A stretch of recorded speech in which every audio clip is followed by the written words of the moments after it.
All right, this is your boy Daniel Lyonsden Evans. You are live inside the den. As always, this is a unrehearsed, unscripted show, and we just vibing out. I got two of my very special guests in here today, and I'll tell you why they special in just a minute. To my left, got my boy Ryan. What's your last name, Ryan? Smelts. Ryan Smelts. That's like German, right? Yeah. Right? Yeah. Okay. And over here to my right, I have his colleague and friend, Mr. Joe. Not right. Joe Button, not Joe Joe Cool. Yeah, just regular Joe, right? Just straight average Joe. Average Joe. Hey, there you go. The average Joe is in here right now. That's how I roll. I keep those bars low. Average Joe. So look, this episode is special because these guys are one of the reasons why I started my show. It was about 9 months ago or something like that when y'all started y'all live show, and I caught a glimpse of it on Instagram. And me and Ryan has been friends for a long time. I said, I want to do something like that. So I called him up, hey man, can I get on your show? It's about veterans, and I'm a veteran. This is actually two of the reasons why we are so close and everything. But I met Ryan back in 2016. We worked for a company called UMC Direct. And we was selling Time Warner cable inside of Walmarts and Sam's. And one of the first things that we had in common was we were both veterans. Off the rip, veterans have a little camaraderie that, no matter what branch you're in, veterans always get on with the veterans. But the second thing we had in common was he had just had a motorcycle accident. Oh, remember that? Yeah. And I didn't know you were in an accident. That's how I ended up there. Oh, he had an accident, and he broke your leg, something like that, right? Yeah, I was working, and I wrecked my motorcycle, broke my leg, and the boss wouldn't let me go back to work. So that's what caused me. I had to look for another job. I never knew that, man. And it was. I've known it for almost a year. I've never knew that. Well, I mean, it's not sitting out where you can see. What else are you hiding from me? The motorcycle. The motorcycle. It's behind my Mustang, and I'll show it to you when we get back. Oh wait, I have seen the motorcycle. It's there. Yeah, you just said it doesn't drive. No, Lord, it is. Because the thing is, I looked in you were like, that's the thing I got in an accident on, and it fucked me up. That's the same one, the original one that you read? Yeah, that's the one? Yeah, man. Because back when I bought it, I was 19. So come to find out around that time that it was never legal. Not only was it never legal, but I called the state where I bought it and everything. Nobody could find any proof of that motorcycle ever existing. Really? So it wasn't just a title issue. It was like I couldn't get a dupe or anything, so I had to go through the state of North Carolina. They had to do an inspection, like with some guy with a badge come out and fill out. Some paperwork. Guy with a badge? Some random guy with a badge. Hey, I'm a guy. Hey, I'm Guy. I have a badge. They do inspections or something for like the DMV. I don't know. His sole purpose in life is to make sure that you're not just putting a VIN on a random chassis. So he's making sure that it's real, it exists, all that stuff. Well, that's so crazy. I finally got, so it's legal, but then the amount of money it would cost to like replace things like say the headlight, I was like, oh well, I'll just get a stock one so I can get it back up and running. It's the same price as if I were to upgrade it. So I'm like, well, if I'm gonna fix stuff and it costs the same to do what I want to do versus the stock stuff. You still ride or? Well, I mean, like I said, right now it don't run. Well, I mean, if it ran, you'd still if be you had a running motorcycle. Do you still ride? Yeah, Once you're a rider, I heard you was always a rider. I had it up and running. Do you ride? Actually, that's my bike outside. Is that okay? That's my Harley. I didn't know if it was yours or Caleb's. It's my Harley, and I just bought a second bike for a backup. I want a motorcycle, so like I'm saving money. Like once I pay off my truck, I'm buying a motorcycle. Never been on one. Don't know how I'm gonna do. But I'm getting there. I went to what was the Man Show at the State Fairgrounds or whatever. Mm-hmm. But they had an Indian there, and I was like, oh man, I took a picture of it and sent it to my wife. It was only $16,000. Oh, okay. Only 16. Only for an Indian. That's good. What year is it? It was a 2018. That's a pretty good price. I was like 2018 for $16,000. I was like. So let me ask you: Are you like into bikes, or you just don't know a damn thing about them? Are you into bikes? I like brands, or, you know. All I know is Indian and Harley. That's it. Well, I was going to ask you, like, prefer Indian over Harley or Harley over Indian or what? Because I know a lot of people like Harleys because Harley got that patent sound. That actually engine sound is a patent. They had that patent. The Indian is slightly different. You can tell the difference, but they say the Indians are a whole lot more. I just want to be able to like go out and just like cruise. Like just not on the highway, just get on the country road. I have 2 bikes now. I have a second bike, and I didn't know if you wanted to ride. Sometimes, you might want to come over and ride. Because I ride by myself. I'm not part of no bike club. But, I was actually on my way from Clayton earlier, and I got behind another guy that was riding. He was just some random guy. So I'm like, let me stick with him, right? So we ride in the same lane. He's a little ahead of me. I didn't want to freak the guy out, you know what I mean? Like, why this, guys like harass me or whatever. But we rode from Clayton all the way to Smithfield. And I'm like, it might be fun to ride, with somebody. So I, bought a second bike, so hey, back when I was in the Army, we weren't part of any club or anything, but you got one, I got one. Yeah, let's go. And we would go on bike rides all the time. I went down to the Gulf Coast. We went. I'd love to do that. Like, look, man. Lord. I just got to pay the truck off. Because the wife would kill me if I'd went out and was like, came over with a motorcycle. I'm let you know a little secret. I'm actually starting my own buy here, pay here car lot. I have access to, not just me, but the DWI auction here in North Carolina. Yep. Going to the auction this coming Friday. They actually have a lot of bikes that they get ready to auction off, and you can get them for a real cheap price and get them and do what you want to do with them. So I might look into that to get one like mine so I can replace all the parts. Yeah. What kind do you have? 06 Suzuki M50 Boulevard.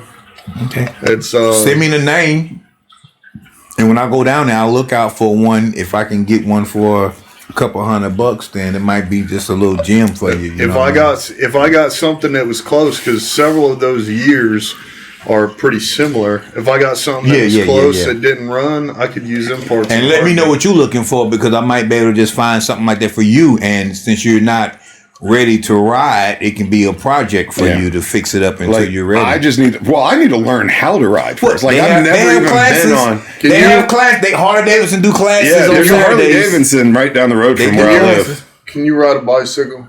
Yes. Can you drive stick? Yes. You're good. Well, I mean, so my buddy's got an ATV that has the stick shift with the foot pedal. I don't have a problem with any of that. It's being on the 2 wheels and turning and doing all of that jazz. You're good. The biggest issue, when I went through the Motorcycle Safety Foundation courses for the Army, we had a lieutenant in there. She was probably about the size of one of your arms, and she had this Harley that was the front was stretched out, the forks were extra long. It was a huge bike, and she put that motherfucker down 10, 20 times. I was like, dang, man. We all felt so bad for that bike, just putting it there. She had to take it back because she was sized wrong. She got sold. Yeah. She went to the dealership and she got sold. So you want to make sure that the bike fits you, but you're a pretty big dude. So the only issue you would have is if you tried to get a 250 crotch rocket. I'm not getting a crotch rocket. Then you're going to be like this on the motorcycle. I had to ride one of those one time. I was like, moped. How do y'all? I'd be like one of those fat guys on the little thing. No, I ain't doing that shit. No, I want something that I can go out and just cruise. I don't want something that goes fast. I don't care if it goes fast. Well, you want to cruise. You of cruising age. Yeah, I want to go out and just enjoy. 30, you want a freaking crouch rocket that goes 1,000 miles an hour. I saw a guy scared me half to death. I'm coming from the Harley Davidson shop in Durham. Yeah, that's the one that's right down the road from me. Bull. The one over off of 70. Yeah, that's the one that's just where I down bought my bike from. Yeah, that's 3 minutes from my house. So I was coming from there one day, and I'm just on my bike, just cruising. Man, this guy was going 95. He was going in between. I'm like, this dude here got a death wish. I can't do it. I have going no desire. In between the cars. I had buddies because mine ain't fast. I had buddies, and we'd be on 171 in Louisiana, headed down to Lake Charles. Lake Charles. They'd be up beside me and they'd take off. Sorry if you live in Lake Charles. Well, I know the area. I know the area. Out of Louisiana, I think Lake Charles is just the most depressing. Like, man, you ain't don't been to Leesville. Don't never go to Oklahoma, boy, because that place right there. I was surprised by Tulsa. Oh my God! I went to Tulsa. I was expecting Did Tulsa. You like Tulsa? Well, I didn't. I won't say I liked it, but I didn't dislike it. I was surprised by it. Like, so I rolled into Tulsa, and I'm like, I thought this place is going to be, flat. They had hills and shit, and I was like, okay, they got hills, and they had a little skyline. I was like, they got hills. I was not expecting that. Hills. Man, I had the worst time in my life, man. Me and my brother both in Oklahoma. I'm talking about Enid, Oklahoma City. Anything with that OKC, man, I don't want nothing to do with it, bro. That place is like it's like a black hole. There's an OKC fan watching right now. Like, hey, I'm sorry, but hey, I was this out there. Like, fuck this guy. Give you my opinion about it. I didn't know, but shoot. I mean, you just lost half your listening audience.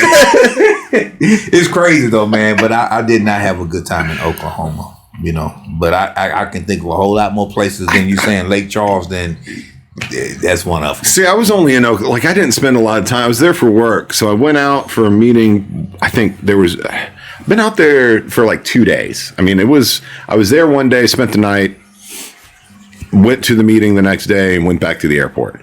But like, when I got there and got to the hotel, I was like, this place is fucking nice. Like, I was in a nice hotel. Like, my company put me up in a nice place and like right in the middle of downtown, and it had like a rooftop bar, which was pretty awesome, and it was lounge, And I was in a place where it was like a Wednesday, so everybody in that bar was in the hotel for business. Yeah. So we're all there for different reasons. None of us are from there, and everybody was really relaxed and laid back and cool. And well, I guess it was just a couple of days. I guess you can survive, but I wasn't there for a like extended period of time. Yeah, I live in there. Yeah, no. Well, so that's how I feel about New Orleans. Like, I lived North Shore and worked in New Orleans for 3 years.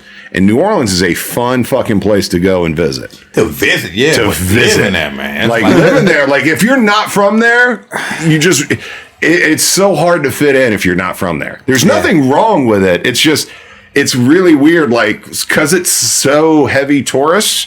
Yeah. Like, if you're not from there and you move language, there, man. Yeah, and you move there, it's hard to kind of get into the actual homey feeling. Yeah, it's very hard to kind of break into that with people because they're just they treat you like a tourist, even though you're like, dude, I live like 2 miles from here. Man, I went to Miami a few weeks ago, man. It's like, I didn't think that Miami was going, I mean, it was a good visit, you know what I'm saying? But it's like, nobody speaks English in Miami.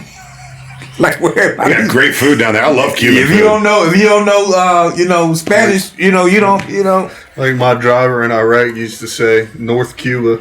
North Cuba. It is straight up North Cuba. To my Miami. He's Puerto Rican, so he actually came from Puerto Rico to Miami.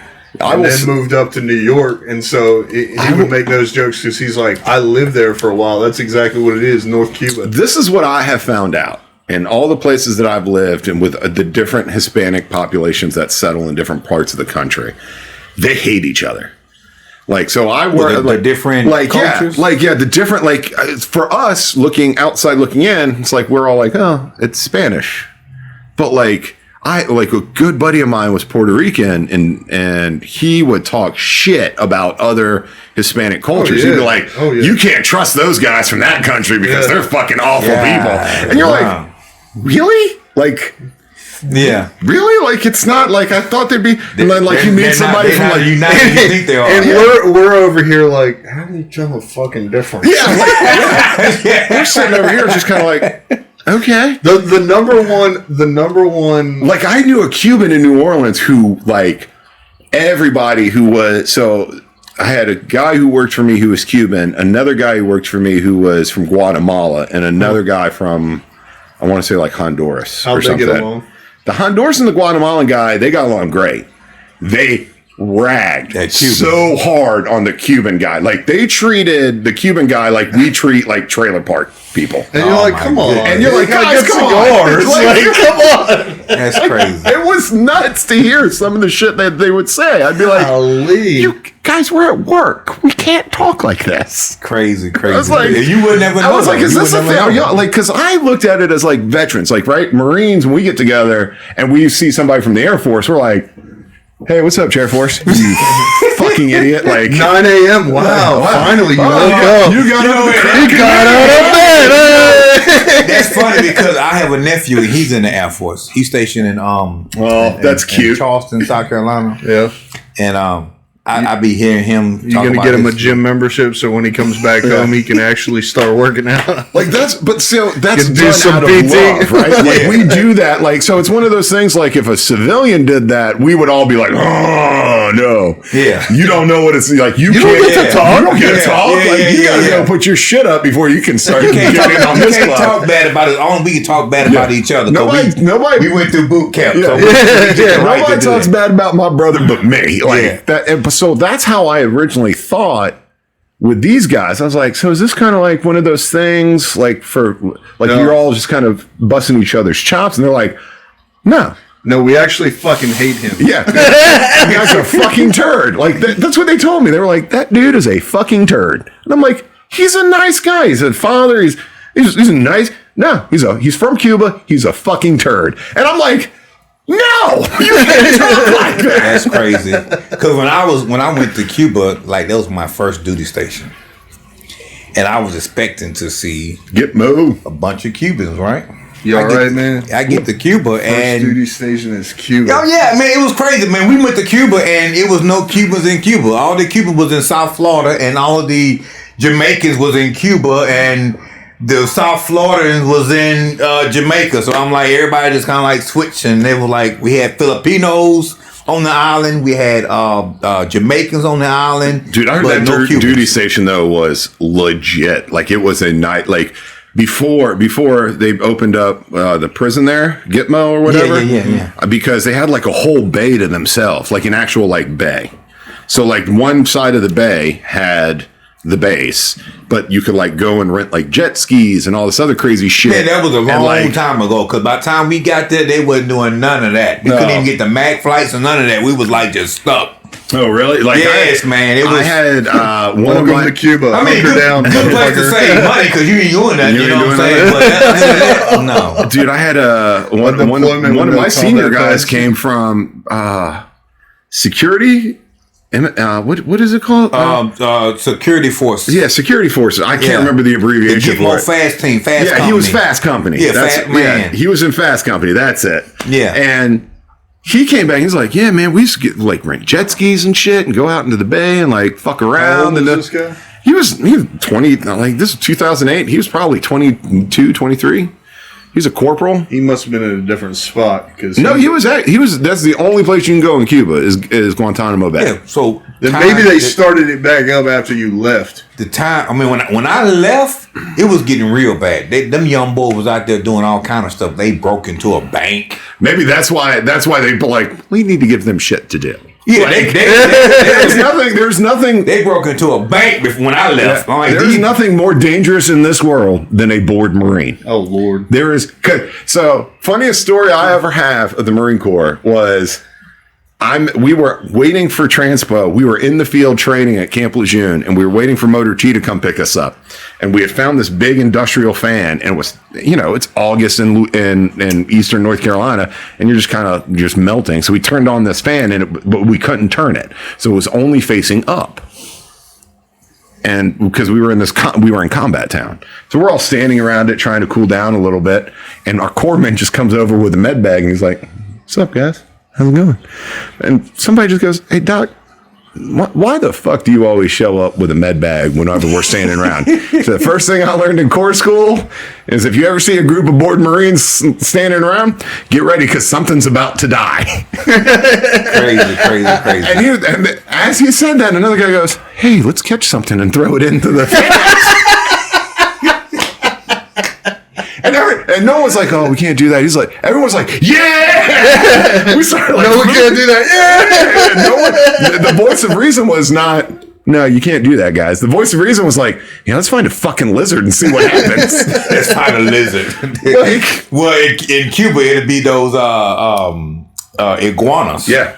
But I think that's why they might have done that, is because like they're like, well, bored Marines, we need to give them something to do. Man, them iguanas got about as much rights as a bald eagle in the United States. Like, you see an iguana, you got to stop.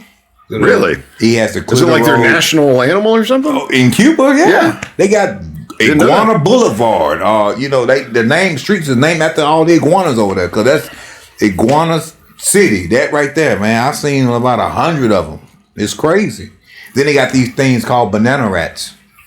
Banana rats? They call them banana rats because they leave little turds shaped like bananas, but it's almost like, I don't know what you compare it to over here, but if you hit one of them on accident, you come back and it's like 3 more, like trying to mourn his death, and then you come back, it's like 8, and then it's like 12. It's like a whole funeral procession. They just be all right. You're like, no, these things are crazy. They're wearing suits and shit. Yeah. like a I don't know what they look like. They build a little coffin. It's like a cross between a possum and It's been 8 minutes. Seriously, that is efficient work there. They have tiny tools. I don't. What's happening here, man? Doggone crazy. Cuba, man. But that was my first duty station, man. Out of MOS school, went to Cuba. They felt so bad about it. They was like, "Look, we know we screwed y'all up on y'all first station, so you have a choice. You can go to Hawaii." Fuck yeah. Or you can go anywhere on the East Coast. And I'm like, Hawaii. I'll take East Coast. No, I would have gone. Well, so I joined the Marines to be like, so I'm born and raised right here in North Carolina. So I joined the Marine Corps. I was like, I want to go to California, Hawaii, even Okinawa. I would take Okinawa. I do not want to go to Jacksonville. You joined the Marines to travel. Yeah, because they go on Muse, dude. Well, that's fair. They go on Muse. Nobody else goes on Muse. Most of the time. Most everybody else goes on Muse. Yeah. Everybody. No, infantry guys goes on. So here was my naive thinking. I mean, everybody except Joe. Yeah, everybody but Joe. So here was my naive thinking. I was like, it was 2007 when I joined. I'm like, Iraq war is pretty much over. I may go to Afghanistan as an infantry guy. Maybe. As an 03, I may go to Afghanistan. More than likely, though, I will go on a MEU. Nope. I went to Iraq, came home from Iraq, was one of the last line battalions to go to Iraq, came back, got told we were going to go on a MEU, and I was like, fuck yeah, I'm going to go float around the Mediterranean, hit up some Seychelles, maybe fuck some hot girls in some different port in Italy, because you get to roll into Spain, Italy, you get to go to Seychelles. I mean, come on, it's a cruise for 9 months. Let's do this. Like, I'll go train in Africa for 20 days to get 6 months of just bouncing around the Mediterranean. I'll do it. I'll make that sacrifice. So we started working up for the MEU. We started training for it. About a month and a half into working up for the MEU, they called us all in. They were all the small unit leaders, and they're like, we're not going on a MEU. We're going to Afghanistan. And they just left. Everybody but me was like, yeah, we're going to go get some. I was like, motherfucker. I was like, this fucking sucks. Yeah. I want to go and sit on a ship and just work out 5 times a day, get all stupid jacked, and like come home and like go see other countries and shit. Nope. I gotta go to Helmand Province. I remember your talk about the brief or whatever, and how y'all were still part of it, technically part of it, but you didn't go there because you said how they were telling you if you go to Africa, you're not supposed to have sex. Oh yeah. So yeah, we had a death by PowerPoint show. That was before Iraq though. We had to check all this stuff off of the box. Because I thought you said that y'all were still part of it. We were still part of the MEB, not the MEU, the MEB. And so, for whatever reason, they made us go do death by PowerPoint. And we were like, why are we talking about like training in Africa when we're deploying to Iraq in literally 4 months, like 4 weeks, like the end of this week, pre-deployment leave starts. Why are we in here? And this was just a check in the box that we had to do. And so this whole thing was, the story's talking about is we had this like slideshow from like 06 to like 1800. See, it's good we're here because otherwise, like nobody else would understand this story. And it was just death by PowerPoint. And you would have like your first PowerPoint, then someone else would come on, they do a new one. But they did, and I can't remember any of them.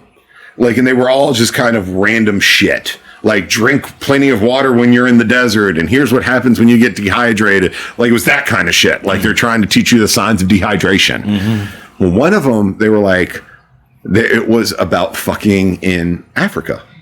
Like, we were going to have a chance to go have sex in Africa or something. I don't know. Like, we were going to we were getting ready to roll into Africa to do training or something. Well, they were talking about, they were like, so here's what you need to understand. There are these devices that some women will walk around with because their families will put it in them.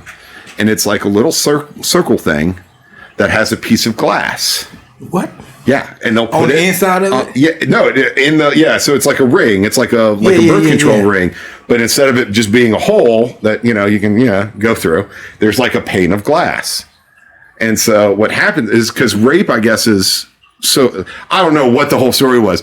What I remember is if you break the pane of glass on this thing, these little spikes come out and they go in this way. So if it comes this, a spike will shoot out that way and like prod. Oh my God. And so there was out of the entire battalion, 2,500 young Marines. God. That was the collective. Ooh, because they had the slideshow up. Because we were in the movie theater. I'll never get this. They had the slideshow up on the movie screen. And then they had the picture of it. And then they had the very next picture was, this is what it looks like once the glass pane is broken.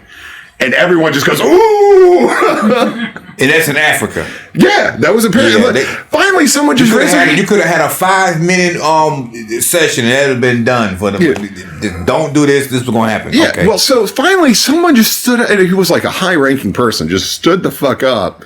He had to be like a first sergeant or a master sergeant or somebody. Just stood up and goes, "We're going to Iraq. Why are you telling us this shit?" Because it's on the schedule. That's why. Yeah, and like the course, it's on the schedule. Who's teaching this course is like, well, sorry, Master Sergeant, I have to teach it because those are my orders. And he's like, it's right here. Crazy, man. That's a crazy story. I'd have been terrified. I'd have been terrified. So when I left, I talked to my son. It'd have been somebody trying to outsmart the little ring. Oh, let's see. How can we not get cut up? Yeah. They've been trying to figure out how to not do it. Well, that's fair, but if you think about it, what he's talking about is like the family puts it inside of the girl. Mm-hmm. She knows it's in there. It's more to protect against rape. No, than it is yes. Yeah, it's more. So she had to take it out. If she, I don't think the girl would be like. I don't think it was like totally. Let's go back to my room. Man, I saw a movie. I don't know if they know that. I saw a movie about something similar to that. Well, it's called. What kind of movies are you? What kind of movies are you? Please tell me that's a horror movie. The movie is called Teeth. It's called Teeth. Teeth. I don't know if I want to watch this movie right now. EETH. Well, this young girl, her snatch has teeth, and she would. So only her true love can actually like make it past the teeth. Anybody who's ever tried to forceful that girl's gonna be a virgin forever. The thing would just snap, bite the thing off with the teeth. I'm good on watching that movie. I'm telling you, it's crazy. It sounds just like what you're talking about, but it's called teeth. And there's one guy who he knew about the teeth, and she was telling him about the teeth. He was like, well, I'm scared. And she was like, I'll protect you some kind of way. But some kind of way, he ended up, saying the right thing and doing the right mumbo jumbo or whatever. And the teeth didn't come out on him, so he was able to enjoy her. But it was crazy. I'm not going to watch that movie just because of that PowerPoint slide. Yeah. Do you know what? Someone watching that movie sounds like somebody that went to the bazaar in Iraq to get a $1 DVD, and it's like The Bourne Ultimatum. And then they put it in. It's that. Yeah.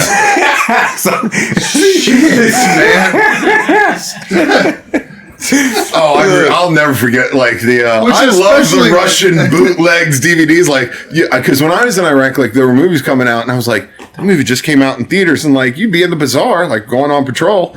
There'd be someone who'd be like, "Yeah, we have it. It's fine. You can watch it right here." Yeah, like it'd be like, it'd be here's cheap the on that. No, it wouldn't. Like, here's the thing though: is you'd get it and be like a bootleg copy from like China or Russia or somewhere, like one of those where like, especially if it just came out. Yeah, it would be a camera in the back of the theater, and it'd be in a language you couldn't understand. Yep.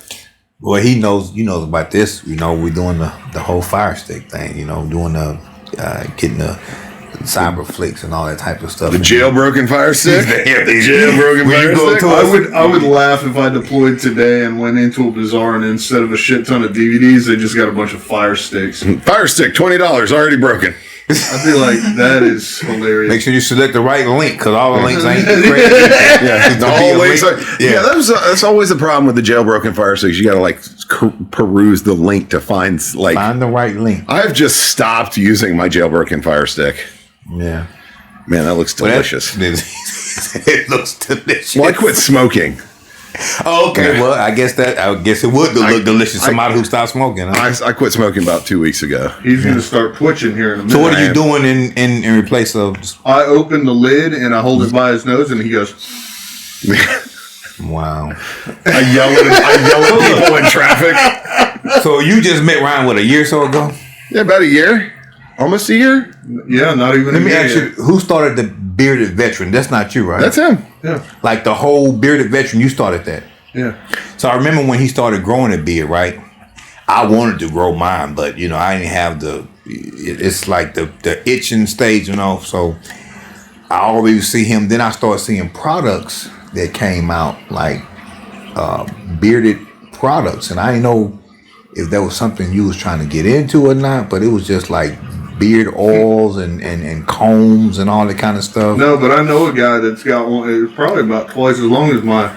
He's a preacher that sells pallets, because that's where I get my pallets from, who also does beard products. I got a jar of his beard oil back at the house. Because I actually sell beard products too. I started growing my beard for that. But you never seen this guy without his beard?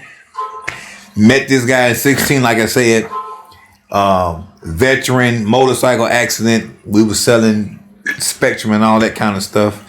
And, we would go on these little deployments, so-called deployments, where we would go to Fayetteville and all this kind of stuff. They call them road trips or business road trips. Yeah, road trips. I'd be like, don't call them deployments with me, bro. He met me, and I think what happened is I just shaved it off. With the beard? Yeah. Oh, so you grew a beard before? Yeah, ever since I got out of the Army. I mean, the day I got out of the Army, I had a full beard. So he must have shaved it off to get for the job interview, huh? Well, I shaved it off for the interview with the first company I worked for when I got back here. This is not corona, y'all. This is a regular sneeze. I'm not sick. I hate that we have to stress you that. You have to say that now. Before corona, you can sneeze 100 times. Oh, he's good. Now he's look, I'm vaccinated. I'm fine. I'm good. I don't care. I don't give a shit. You cough on me, I'll just But then I shaved it again for the interview because I didn't know. And then I go in there, and both times, the first time I got a job, I asked my brother, because he worked at the company I was interviewing at, and I was like, do I need to shave? And he was like, yeah, probably. I go in, and everybody had a beard or a goatee. I was like, you suck. And then I went into that one, and I shaved because I didn't know the people, and the boss man had a beard. I was like, this is stupid, man. So you know one of the shitty thing? Like, so I got out immediately, like day one on terminal leave, stop shaving. Yeah. Like day one. Because I was one of those guys that had to shave like twice a day. Same. Yeah. And I fucking hated it. And so I got out and immediately stopped shaving. I went to college and part of my degree, I had to do culinary labs. And so I ended up like in the culinary labs, they're like, you don't understand. You have to shave your face. You have to be clean shaven. And I had been out for like 8 months and I had like a really nice beard. And I was like, fuck. So I would have to shave every day. And then when I got done with my labs, I started not shaving. I wanted to grow a beard like yours, and like it started getting a little wild there in Denver for a while. And my wife, she looked at me, she's like, "This?" She looked at me, she does that. She goes, "This right here, this thing? What's happening right here on your face?" She's like, "You got to keep that shit trimmed. You're not ZZ Top. You ain't rolling with a beard like that." ZZ Top. See, that's a difference I am. Yeah. I actually am. So. Yeah. People don't quit My their wife does job not let because me they had to roll with a shave. ZZ Top beard. Man, So Toya for the wedding is going to make me, she sent When me is a the picture. We don't know. We're working on buying a house right now. oh okay. Well, make sure I get an invitation. Yeah, You know right, what I mean? seriously. Don't worry. I want to make sure my name is still on your list. I'm officiating my friend's wedding out in Colorado next year. So if you need an officiant, I'm just saying, I'm here, and I'm free. Is that how that works? Oh, yeah. Well, in Colorado, you don't really need anything. Colorado's a frontier state. Like, you just need like witnesses and someone to go, do you take this person to be? So anybody can do it in Colorado. Anybody. You don't need to take anything. Here in North Carolina, you need to get like a 20-minute certification online. I think my buddy Matt did that on the internet in Louisiana. Bro, let me just be your officiant, all right? Let me do this for you. I don't know that she would actually have a problem with that. It'll be hilarious.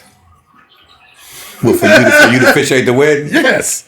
Everybody Yeah, will be y'all be cutting up the whole time. Yeah, You wouldn't everybody will get through be the whole in ceremony tears because by it'll the be- time it's over.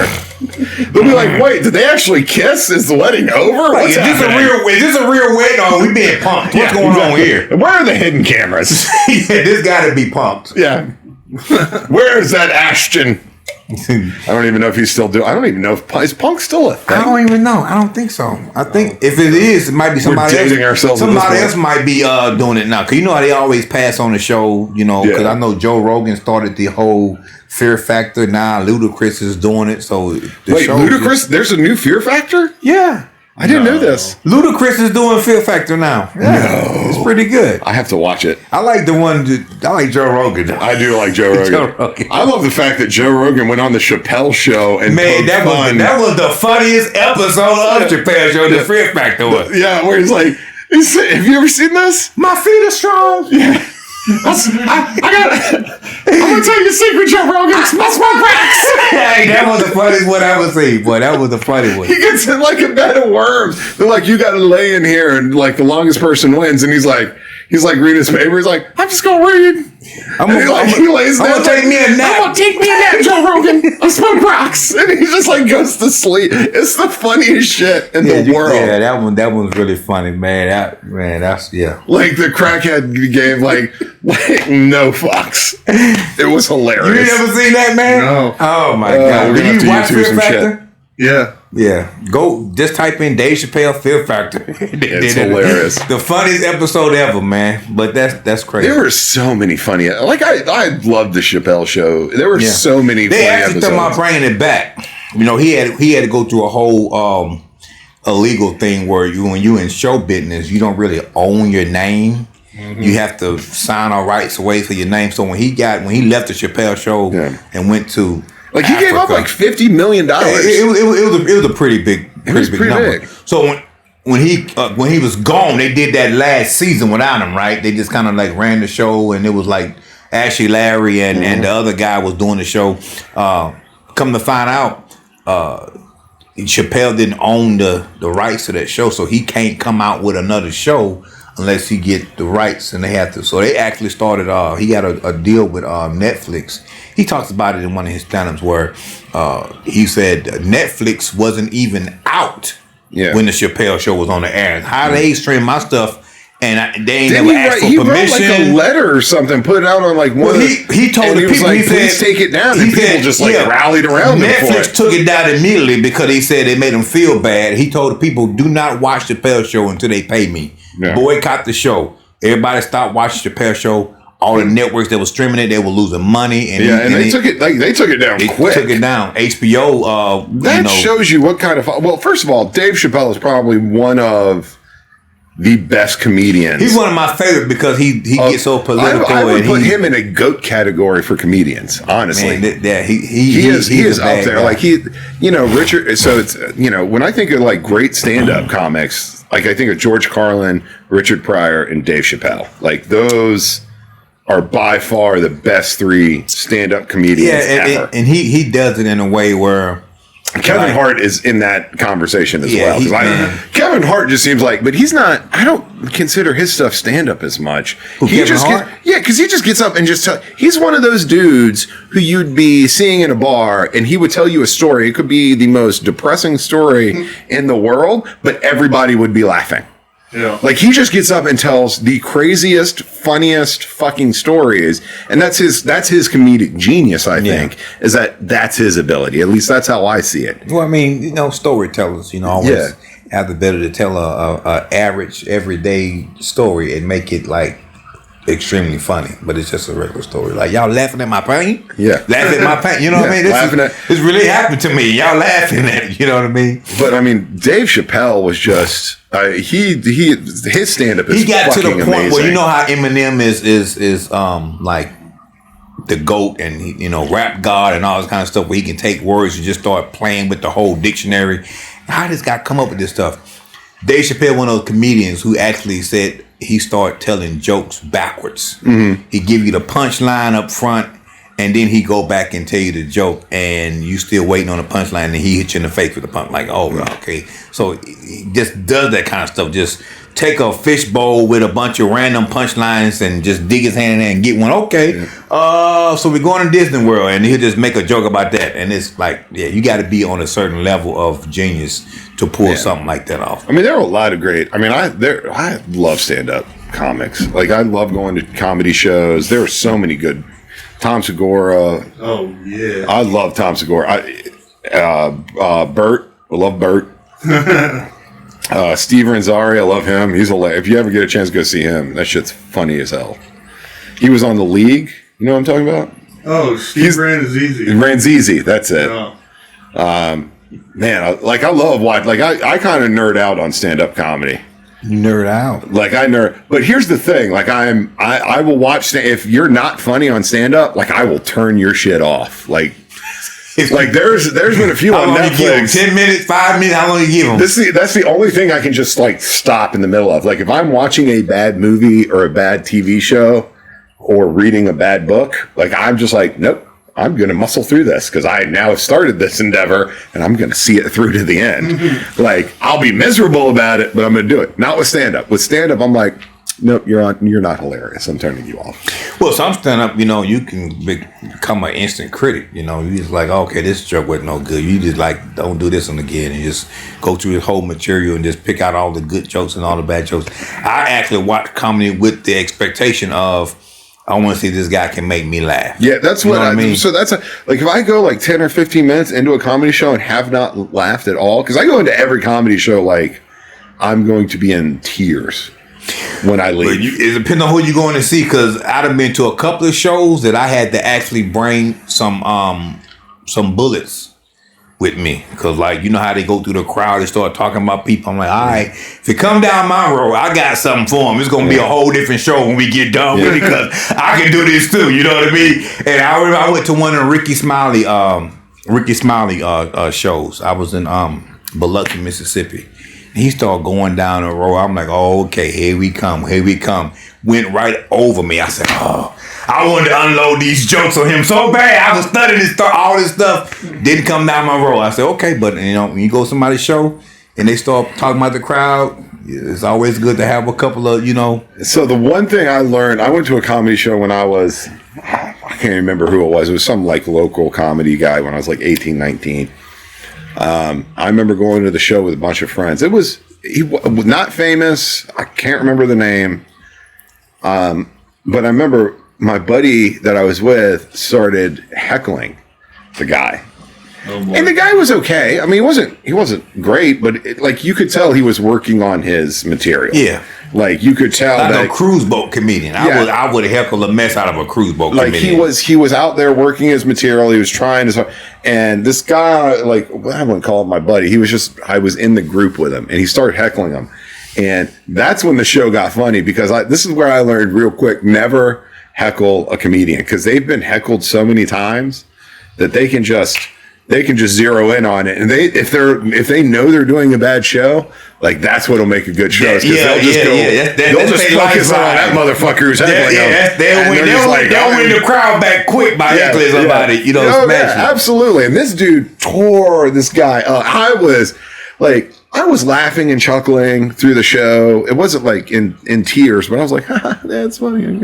But when this guy that we were with started heckling, the comedian just turned. I was on the floor. I was like, "Sound true? You're a douchebag!" It was hilarious. It ain't no fun when the rappers got the gun, huh? Yeah. Back in 2007, can't remember who it was, but he put out a documentary called Heckler that talked about comedians getting heckled and how they handle it. And I went through a whole bunch of them. That documentary just needs to be Bill Burr in Philly. Bill Burr, yeah, he's a nice That's guy. what made Bill Burr famous. With the heckling? Yeah, so I guess, I don't know if this is the true story. So I guess the story that I've been told or I've heard is that he was doing a show with a bunch of other comedians in Philly. Mm-hmm. And every comedian who'd gone on before him was just kind of getting heckled. Like the entire crowd was just heckling him. And he's just like, when it's his turn, he just goes out and is like, y'all want to heckle? All right, let's have. And he just started he didn't do a single bit. He was just tearing into the crowd. He's like, fuck you motherfuckers. And it is the most, you should watch it on YouTube. It is fucking great. I think Bob Saget was there. Yeah, that was kind of similar to what happened with Bernie Mac when he went on Def Comedy Jam. Yeah. Def Comedy Jam. The first time he was on there, they was telling the story how everybody was out there was getting booed and they was having a hard time. And he said, "I'm just gonna go out there and just accept it." Then he go up there and say, "I ain't scared of you." That's how he started the whole kick it and all that kind of stuff. So they can use that. Yeah. As an actual benefit if they show is not that good, but when you see them transition from the jokes to start, oh, who this guy? Oh, it's already over with. Then when they go to their crowd, but as a person who likes comedy, go to shows, I always try to keep a couple of weapons in my arsenal. So if somebody's coming down my road, I'm gonna have something to say back to them. You ain't gonna just punch me like that and just. I don't care who show it is. After being witness to that. You ain't gonna even try. I'm not even gonna try. Well, at least you be on the DVD. You know what I'm saying? If someone's gonna pick me out of an audience just randomly and start poking jokes, it's I'm gonna laugh. I'll be like, all right, just let him go ahead. All right, keep laughing. He'll keep on going. Keep on, move on. I'm not gonna go back because that motherfucker got destroyed. I looked over at him at one point while in the midst of my tears and was like, I literally saw the thought bubble come up. It's I want to die right now. Maybe I shouldn't have done that. He literally was he was looking at his wrist I think now's a good time. It was so bad, but it was so hilarious. And the entire crowd was just crying. Because it was so fun. This guy was not really that funny on his stand-up. His 5-minute set or 10-minute set, whatever it was. But the minute he got heckled from this dude over here, he just tore into him, and it was the greatest 5 minutes ever. Yeah, from that point forward. That moment forward, was just so fun. I not laughed that hard without smoking a bunch of weed. That's crazy. That's how funny it was. That's how hard I was laughing. Well, I think comedy is one of the universal things that is. Comedy is colorblind, you know what I mean? Absolutely. Anybody can laugh and joke about anything, and this is universal. So I think that the better comedian you are, I think that it's one of those things where you can always connect with the people. And so the things that Dave Chappelle talk about to me is it's the things that happen in real life that nobody really talks about. So it's like your conscience talking. Dave Chappelle is like your conscience, Right. He was talking about the George Floyd situation. He literally did a 26-minute show talking about George Floyd, and it was anger, but it was this dude is making the truth funny. Yeah. And just walked off stage, dropped the mic, walked off stage, and it was okay. I'm like, this dude is crazy, man. You know, when you get to that point, you can just say a bunch of random stuff, have everybody laughing about it, feel your pain, drop the mic, walk off stage, show done. I mean, it was awesome. There's a lot of good comedy out there. I mean, there's a lot of good stand-up. There's a lot of good comedy writers. I mean, there's stuff out. Have you seen like Bill Hader? I think I've never seen a stand-up from him, and I wasn't that big of a fan of him on Saturday Night Live. I mean, he did some funny shit on Saturday Night Live, but like the stuff he writes. So I think writes for South Park for a little bit. I don't know if he still does. And then he wrote so Barry on HBO, which I think is fucking hilarious. So the show? Yeah, the show Barry. It's called Barry. So he's a former Marine who turns hitman, and it is fucking. It's a comedy. It's a dark comedy. It is fucking gold. I'm gonna have to get into some more shows. It is one of the like his writing style is so good. It's. You need to watch it. It's fucking great. I might check it out. There you go. I've plugged a couple of shows. Yeah, I need to watch it. You know, I think the last. I'm actually back on the Power universe, watching Raising Kanan and Ghost and stuff like that. That show, but I need to get into some more shows. I mean, I get bored with shows if I don't like. I was watching The Walking Dead, and then I started getting bored after they took Rick. I'm like, I didn't even make it that far. Once they killed Ken off, I was like, I'm done. Yeah, Rick. They supposed to be coming out with 2 spin-off movies from the show, so I'm still waiting on them to show up. The Walking Dead movies. Never got into that show. Never got into. I love zombie stuff though. I like zombie stuff, but it's mostly just people fighting. Yeah, just. I mean, there's nothing wrong with that. It's crazy. I like. I mean, you look like one of the guys on the show. Am I seeing that picture? I feel like I look like a lot of guys. On that season. I actually saw a picture of one of the guys on the show, and it looked like it had long beard. I was like, man, it looked like Ryan. Yeah. I just like the idea of dystopian apocalypse, post-apocalyptic world. Yeah. It's like, all right, I'm going to grab my guns. If I make it through the initial, whatever it is, disease, zombie, whatever, I'm like, all right, I got this. They turning this doggone pandemic into some kind of apocalypse. They are trying their hardest. Dog, I am so sick of having to have a mask in every vehicle I drive and make sure the I'm so sick of that. So sick of it. We were having this conversation in the car down here, and I don't know how people are going to review this. So I am a pragmatic person, and I've got the vaccine. I know I can still be a carrier. But the reasons they're going back to masks does not make sense.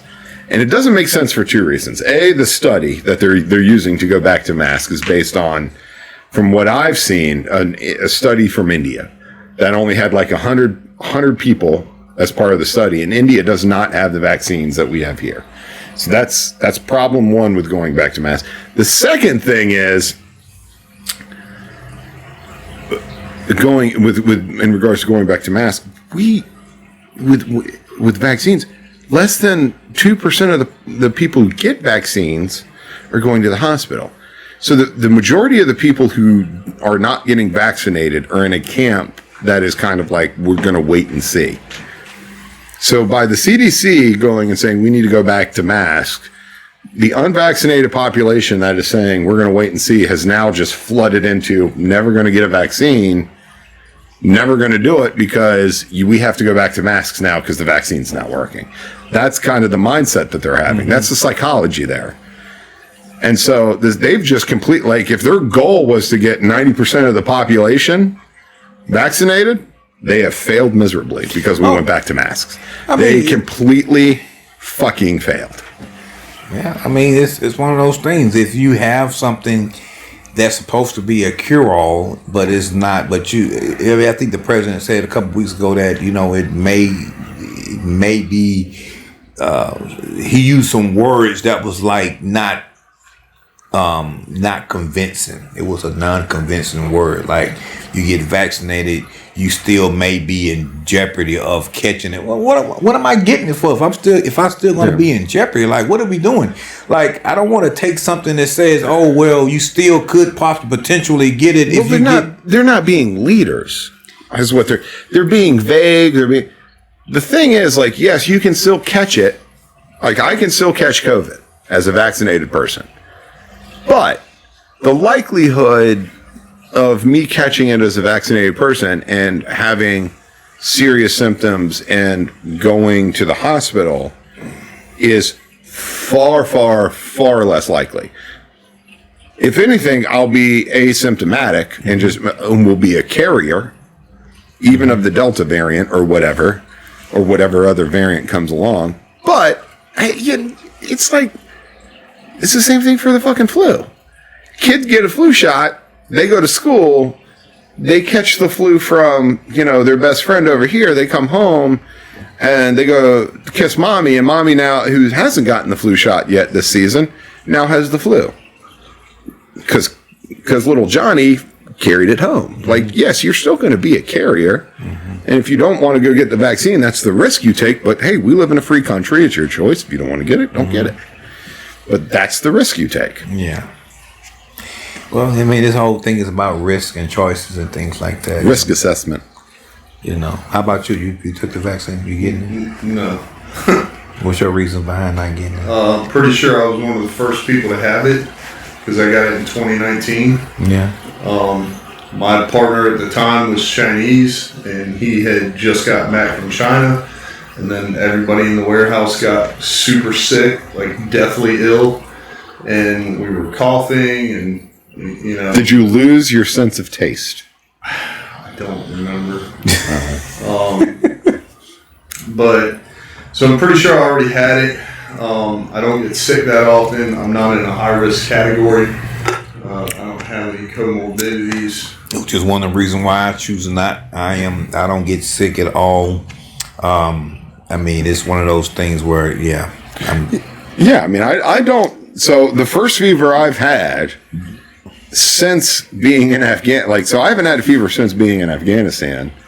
And the first time I had a fever since that was 10 years ago, 11 years ago, was after the vaccine. I went and got, the reason I got vaccinated is because my job, I'm a frontline worker. Yeah, you had. So I have to interact with a lot of people. Yeah. And I was like, I'll go ahead and take it and just, take my lumps because. And I'm with the healthcare workers now. They're trying to force them to take it or they get fired. I don't think that's right. I don't think that's right. I think we live in the U.S. Like, we live in a free society. You should choose what you want. Yeah. But the people who, like, you shouldn't punish everybody, I think, one versus the other. Like, so I'm in the minority right here because I'm the vaccinated one out of the three of us, right? I shouldn't have to go out and wear a mask because I went and got vaccinated. That's me. I also am not going to yell at you two for not wearing a mask. I don't care. Yeah. Like, if y'all get it, that's on you. Yeah. Y'all made your choice. Yeah. Like, I'm sorry. Like, I hope that nothing bad happens. I hope you recover. But I'm kind of like, man. Yeah, it's all about choice. The celebrities saying we're living in a pandemic of the unvaccinated is another one of those contradictory things because we should all listen to celebrities. They are very, very smart. Yeah, the basic concept is if you're vaccinated, you can't get it. If you're not, you can get it. So how can you give it to a vaccinated person if you're unvaccinated? So how is that relevant, Yeah. And then the concept of wearing a mask is so that you don't spread it. So, well, and I'm a conspiracy theory. I think even if you wear the mask, because they had a couple of doctors I've seen on TV who actually wore masks, still contracted it through their eyes. The COVID virus, the coronavirus, molecule is smaller than the actual pores of a mask. So wearing a mask is not going to keep you from getting it, because you can still get it in your eyes and all this kind of stuff. So you have to be fully suited from top to bottom in order to have a better chance of not getting it. So I just think that they're trying to find another way to divide the people. Yeah, absolutely. I think that's one thing that everybody. If everybody's right now is on more of a let's love our brother, let's just end racism, or now we got another divider: vaccine versus not vaccine. Yeah, you can't come to my house for my barbecue because you ain't vaccinated. You ain't got nothing to do because your skin color, but now you gotta be that. Come on, man. Come on, man. Can we just get past this and be able to, if you want to get vaccinated. If you don't, fine. That's fine. Let's now. But trying to push that agenda, to make it a thing, like you said, we're living in a pandemic of non-vaccinated. Come on, when did the non-vaccinated become the problem? Yeah, you know what I mean? So I think we had 1,000 cases this week come up in North Carolina, or 1,100, something like that. Out of the 1,100 cases that went to the hospital this week, 99% of them are unvaccinated. And I'm like, all right, well, that's fine. 9% is unvaccinated. Out of 99% of them are unvaccinated. So it's kind of like we just get all these different messages from all over. You're kind of like, okay, do the vaccines work or don't they? It's leave the politics at the door. Yeah. It doesn't matter. And that's one of the reasons why, you can't be so quick to just jump on everything somebody come up with. Because, they got the Johnson & Johnson one-shot vaccine. People dying all of a sudden.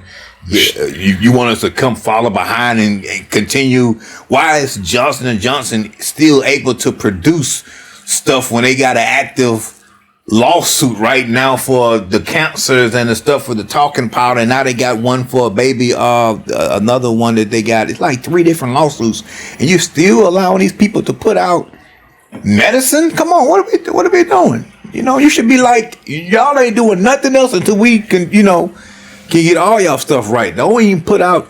You take the baby oil off the shelf. Everything that y'all got, y'all need to be revamped from the ground up.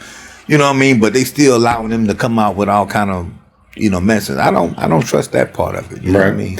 I get there's a trust factor. There's a lot of different things of why. Because I know family who's not been vaccinated, and there is and they're not vaccinated for different reasons. Mm-hmm. Some of it is we don't know enough about the mRNA or whatever. Mm-hmm.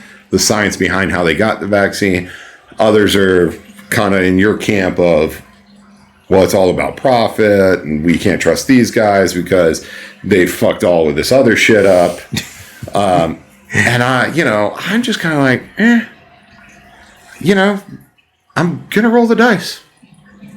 I made peace with the fact that I'm going to die a long time ago.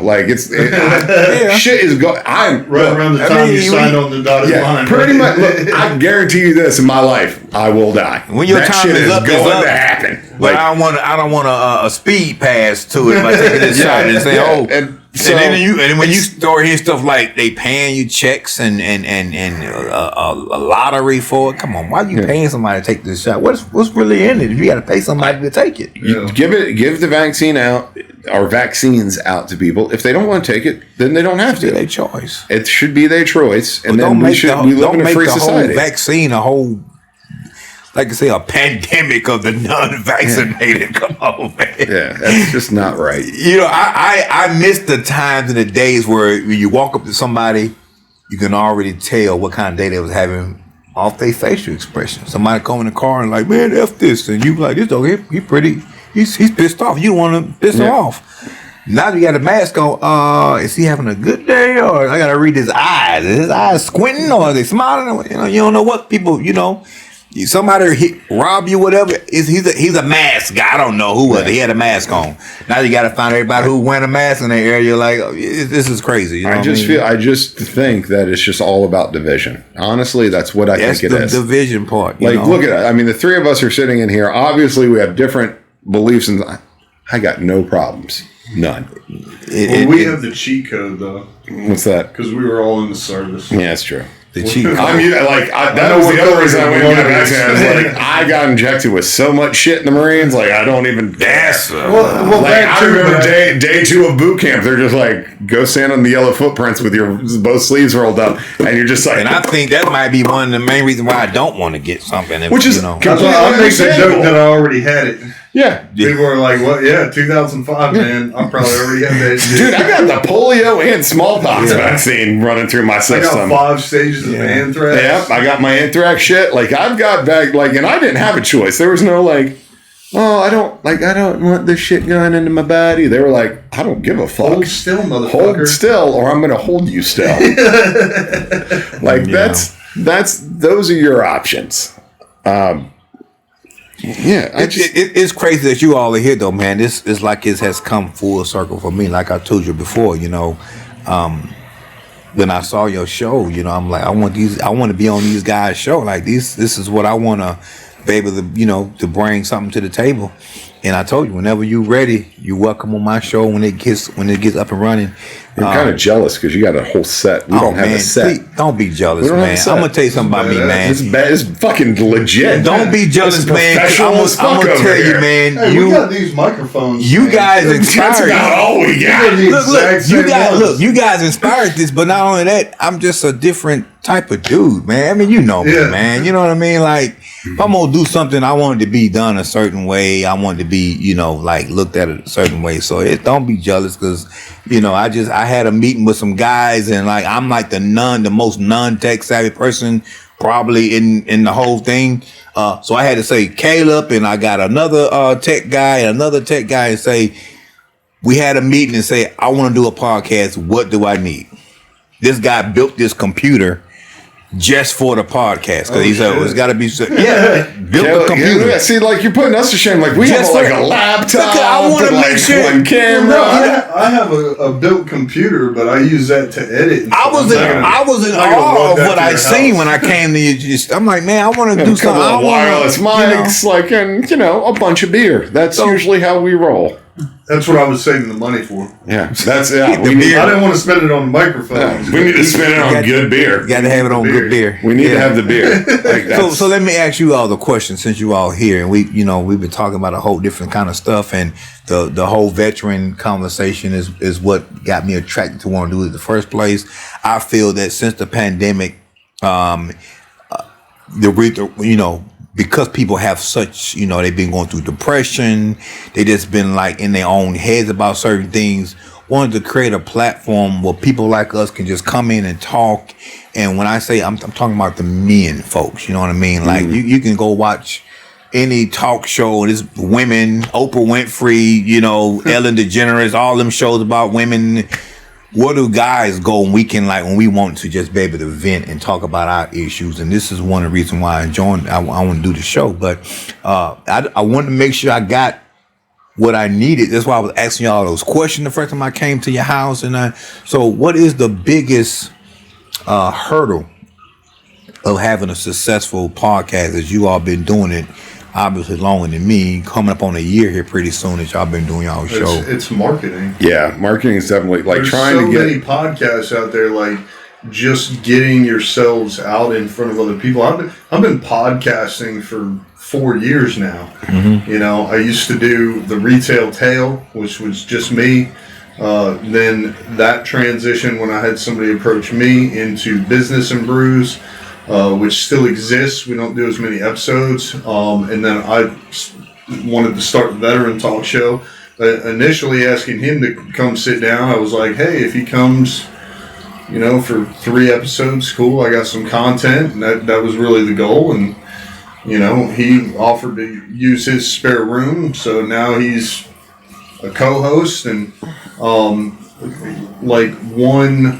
the biggest thing is just getting that attention, getting people to pay attention to your show, and a lot of the marketing has to do with what you offer the audience. So, that's probably the main thing that I want to focus on with the Veteran Talk Show that we focus on, is it not being as much about the audience. You watch a news podcast, you expect to hear news. You watch a money podcast, you expect to hear about money. For us, sure. If you listen to the Veteran Talk Show, you want to hear veteran stories, but we want to have people on who maybe would not normally have an opportunity to tell their stories, and people who we can relate to. And that's what I took from you all. Like, I want to be able to invite people because, I mean, if, like, people know me from the business world, you know what I mean? And a lot of the community, you know, is African-American community I deal with. I'm like, I have friends all over this world, man. We done been in the military.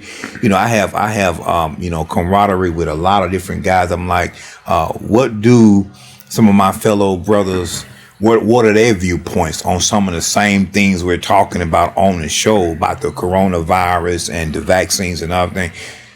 Wanting to be able to hear from you all because I know we've been friends for a while. Me and you met, 9 months ago, whatever. I just like the honesty of the man. You know what I mean? Yeah. Like y'all got beers, y'all drinking. You know what I'm saying? Like we don't care. It's like this is.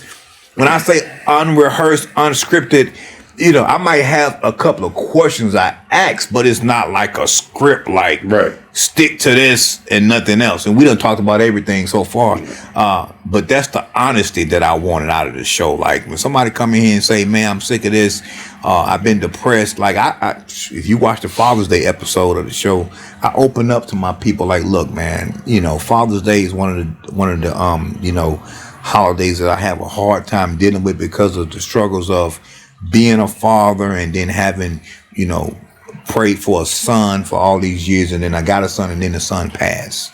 Yeah. So I have to think about that on Father's Day. All my kids not on the same page, stuff like that. So just being in that position to be open, to be transparent, open up to my people, because you never know, like somebody hear the show and what you're talking about on your show could save their life.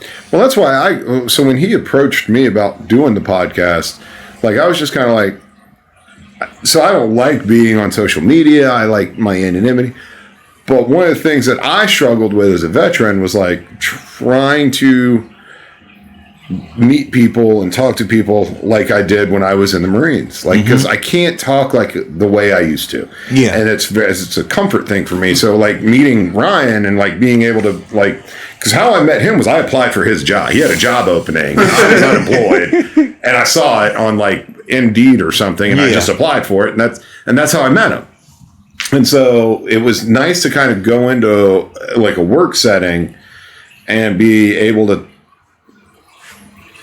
talk like I was like back in the Marines again, like without having that judgment. Yeah. And I had HR and shit like that. And I had a lot of struggles. Like, so one of the biggest things I faced getting out of the Marine Corps and getting out of the military was especially working in the corporate world was I always felt like I had to wear a mask. Like when I'm in meetings, like when someone makes me angry or I've got to manage a situation, like I can't just be like, I can't look at them like I'm in the Marine Corps again and just be like, fucking do it. Like, I'm not fucking asking you. Yeah. Like, I'm going to choke slam you if you don't fucking do this shit. Yeah. Like, because, that's how Marines are. Like, we talk to each other. Yeah. And now you're fired. And now I'm fired. Like, I can't talk like this. So I always felt like I had this kind of mask around other people. And the reason that I liked doing the podcast was because it was a chance for me to kind of like take that off and just kind of sit back and be me. Yeah. And then I've met a lot of other people through it, such as yourself. Yeah, man. And I'm able to kind of sit down and talk and just kind of forget that I'm no like I kind of be me. I don't have to I forget about the mask side of it.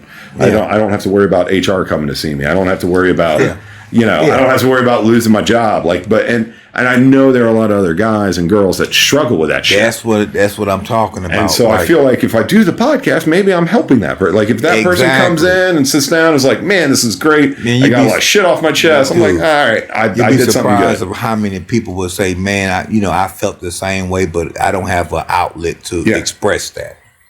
Being in a room full of a bunch of men, certain things we can say guy code. that, you know, other people wouldn't, you know, other women and stuff like that, they wouldn't know unless you actually know something about this. So, you know, I really admire you guys, you know what I'm saying, for being the one to step up and come up with this type of platform so that, you know, people following the trend of podcasts. Like you say, so a lot of people doing podcasts. I was watching Hot Box with Mike Tyson, you know what I mean? And like, you know, just watching it, like, man, this guy was one of the most feared men in the world, like a few years ago. And now he's like a motivational speaker. He's on a podcast and he's got people on here. And it's like, he's actually like, got some sense about himself, you know what I mean? And so, you know, so he's inspired me. You all inspired me. You know, Cam Newton, you know, inspired me. He got a show. Just different people, man. I try to follow Cam Newton now that he plays with the Patriots. I draw the line. That's where I fucking Belichick. Nah. Yeah, but you know, just want to be, you know, in one of those people that actually have a platform available for other men to come and just express, you know, what they're going through, what they are, you know, just different thought process, man. And I do appreciate you all for. Well, we're glad to. I'm glad to be down here. I mean, I'm speaking for me. I don't want to speak for you. I like going on other people's. I like going on other people's shows. This is the first time I'm a guest on someone else's show. So there's another one coming up. Oh, is there? Technically, because JD with Southpaw. Okay. We're going to do a joint recording session, and they're going to use that for one of their episodes. Very well. A joint recording session. Yeah, kind of like what we're doing here with that guy. Oh, okay. We got to figure out the logistics because he's in Texas. Well, hey, y'all can teach me some stuff, man, because I definitely want to be on this Anchor. I got an account. The number one thing, Daniel, and too many people get caught up in the details. If I've learned anything, like on Business and Brews, we have 10,000 followers on the Facebook page. The number one thing after podcasting for 4 years, don't fucking quit. If you come in here and you put out episodes and you're doing lives and you have nobody watching your lives and you're doing it every single week, if you quit, you're never going to have anybody watching your lives. Yeah. So keep doing it. And one day you're going to do an episode. You might blow up, you might not. You might see steady growth, you might see exponential growth. It doesn't matter. Because if you quit, I put out my first YouTube video in 2007. I was deployed. I came back from deployment. I went to my brother's house up in Prospect Hill. I recorded a video and I put it on YouTube because I didn't know where else to host a video online. I needed it to be on the internet because I wanted to share it with some people. We were working on a project. It was basically a buddy of mine that I was deployed with and his dad, and we were putting together a program. It obviously fell through, but I was like, all right, I want to record an introduction video in my uniform. I did it, and I put it up there. And obviously the purpose was to host it somewhere on the internet where they could see it as well, since we were all three in different locations. But 4 or 5 years ago when I started to get my YouTube back up and running, I was like, man, could you imagine if I had put out just one video a week back then consistently, where I would be now? And here doing it consistently for 4 years, now I'm nobody famous and we're not rolling in dough, but we're a lot further along today with our talk show than I was 4 years ago when I was recording a selfie video in Dallas, Texas. Selfie video. So you think is it better to put out once a week videos or everyday videos? I think it depends on what you're doing and what your concept is. Like for me, like I approach this from a concept of, I'm not interested in the amount of people that are listening. Like I am very selfish about this. This is for me.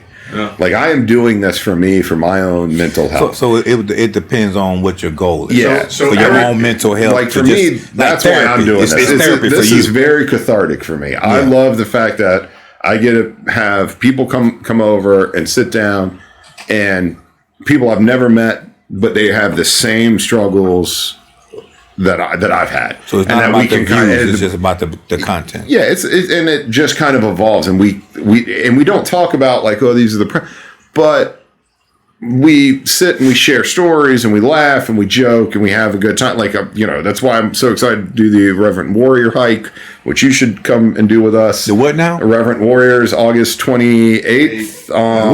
What is that? It's just, it's essentially, from what I can read, it's like a bar Irreverent crawl. Warriors is a Silky's hike design and set up. So a major contributor and or partner with them is Donnie O'Malley, who is the founder of Vet TV. Yeah. And Russell Oxley, who we still need to get on the show, is the North Carolina division head. So they do hikes all over the United States to bring veterans together to stop veteran suicide, and that is the sole purpose. Yeah. How long a hike is it? It's an all-day thing, but it's in downtown Raleigh. So how they describe it on their website when I signed up for it, I was like, sounds like a kind of like a graduated pub crawl almost. Like we start on Hillsborough Street in downtown Raleigh at a bar, and we just kind of like go for a walk with a bunch of veterans. Mm-hmm. Yeah, I talked to him. How far is the doggone hike? It's like 5 miles, 6 miles. 5 miles. Okay. So it's not long. I don't think it's anything crazy. It's nothing crazy. Dude, you're talking like guys that look like they could bench press your building to guys that look like me. Three of us combined. That so now you piquing my interest because But it's just a chance for us all to like. It's not it's on. It's literally just the. They tell you like if you're not a veteran, you are not allowed. Like you have to be either active duty or a veteran in order to take part. This isn't for wives. It's not for kids. Did they let you have like somebody to film you or not? Huh? Can you send somebody come out and film you while you're doing it, or I don't even think they allow filming.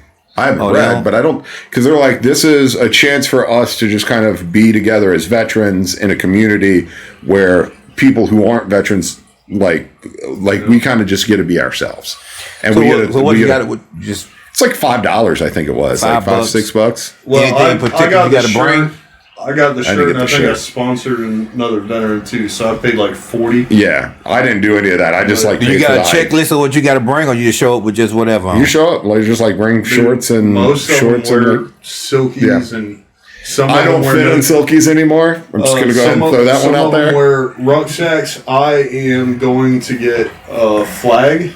I'm going to do some research and get a flag, and then I'm also probably going to get, and we'll see what the weather looks like as we get closer, but I'm probably going to get I'm interested. Let me know how to sign up for it. I mean, I'm definitely interested. Yeah, we'll send you a text. But it's just like, but that's why I got it. Like, I'm not in this for listeners or any, like, I'm more interested in sitting down and just shooting the shit with somebody, having a few beers, maybe catch a laugh or two, and just say, hey, you're not alone. This, like, whether you got out 25 years ago or 5 days ago, like, there are a lot of people out there that have gone through. That's why I'm in this. Yeah. And that's my thing. And that's the content that when he approached me about this, I was like, all right, I'm down, because that's how I'm going through it. Yeah. So Eric Thomas said he wakes up at 3 o'clock in the morning and he puts out 5 videos a day. So when it comes, ain't nobody got time for that. Well, that's his profession. Yeah. His profession is motivational speaking. Yeah. So I don't know if you've ever heard of E.T. the hip hop preacher, but he's got a PhD. Like, that's what he does. Yeah. I work 50 hours a week. This is something I do on the weekend. When it comes to content, it's just applying the law of averages. More equals more. So if you put out more videos, more audio, if you look at the Gary V content, basically pyramid, and how he takes one piece of macro content and distributes it across platforms, sure, you're going to get a lot more attention a lot faster with a lot more content. But I think it's more important to be consistent. So if you are doing it once a week, continue to do it once a week. If you're doing it at 4 o'clock in the afternoon on a Saturday and going live, continue to do that. As you get viewers, as you get comments and likes and shares, start to engage with those people. Because the people that watch your show live, when you go live on the weekends, are the people who care about the content that you're putting out. Mm-hmm. And when they say, that's where the dynamic shifts, and now you kind of work for them in a roundabout way. So if they say, hey, we really like the Father's Day episode, we really like the veteran episode, We really like how, you're a bunch of men in a room talking about types of things that men can relate to. This is what we want to see more of. Then you do more stuff like that. And when they say, hey, we really didn't like, maybe one time you have 3 guests on, and we didn't really care for that episode because... Yeah, we didn't like that Joe guy. That guy was a douche. He was a douche canoe. If they're like, hey, it was really hard to pick up on everything everybody was talking about because there were so many people in the room, then that's something that you take into consideration. Obviously, it's still your show. Yeah. But what I'm saying is, you want to listen to the customer. Yes. By being consistent, by gaining that audience, by engaging with that audience, now you're able to see, you get that feedback and you apply it to your show. But now, if you gain an audience, and you can put a poll out there on many of these social media platforms, and they say, we'd rather listen to it Monday night, then you can take that into consideration. But if you've got an audience, the audience that you do have is watching your show at 4 o'clock on a Saturday. So if you go live at 4 o'clock on a Saturday and 1 o'clock on a Monday and 2 o'clock on a Wednesday, you're going to confuse them. Mm-hmm. But if you keep doing whatever it is you're doing, I'm a huge fan of that. So I do Saturdays at 4 o'clock. This is a live show we're doing right now. And then on Wednesday morning. Are there people commenting right now on this? Yeah. Are they really? Look at them. Wednesday morning at 9:30, I do. That guy's a fucking turd bag. Get rid of him. We're reading a book, Think and Grow Rich. My organization. Nice. I'm a mentor. So on Wednesday morning, I break down each chapter. Weekly Wisdom Wednesdays. What we're doing. Napoleon Hill. So they have a movie out for it. Think and Grow Rich. What is this? Okay, well that's Think and Grow Rich. It's a book. I've got a laundry list of books that I'm reading right now. Like I've got a whole list, and I've just added that one. A guy that the guy I was telling you about. Copy? Yeah, I'll read hard copy. I'll put it on my Kindle. I can lend you one. So I told a buddy of mine. So y'all need to read something called The Righteous Mind. If you haven't read it already, The Righteous Mind. The Righteous Mind fucking will blow you away. What is it about? You know what? I'm not going to spoil it. You just need to read it. Hey, I'm the kind of person that you can tell me the end, and I still want to see how we got to the end. It's not a book that is. It doesn't have like characters in it. It is literally just kind of how to approach your mindset, kind of a thing. Okay. And it talks about how there's different influences. It's really, really good. Gotcha. And when you read it, it will literally, you're just kind of be like, holy fuck. I mean, the book's been out for text me that book as well, because I want to get into that. I was trying to work on a book myself, trying to get some stuff rolling. Yeah. The book I'm writing, so I'm reading other books. To try to. Huh? What's it about? It's kind of like a self-help type book. Is a bunch of my life experiences and how I'd be terrible at a self-help book. How am I able to turn negatives into positive and things like that? It's called Call to the Ministry from Conception to Acceptance, and just dealing with certain things in my life. I wrote it back in 2010. It's been on ice since then, and I know why. Because when I was writing the book, I was 29, 30 years old. I have more experiences now as a man. I have more to offer the book now. So I'm going to go back and revise it and get it ready, get it up to date with current events, what I've got going on right now. I think it's going to bless a lot of people, because I talk about the time I was in the military. I talk about the times I was in, law enforcement, things like that. But yeah, it's just one of those things, man. Like before, I just got certified as a life coach. I've been doing that job as a life coach for years. Yeah. Like just bootlegging it, just doing it off my own, you know what I mean? Right. But to actually get certified and this is what this whole red couch and the setup is for.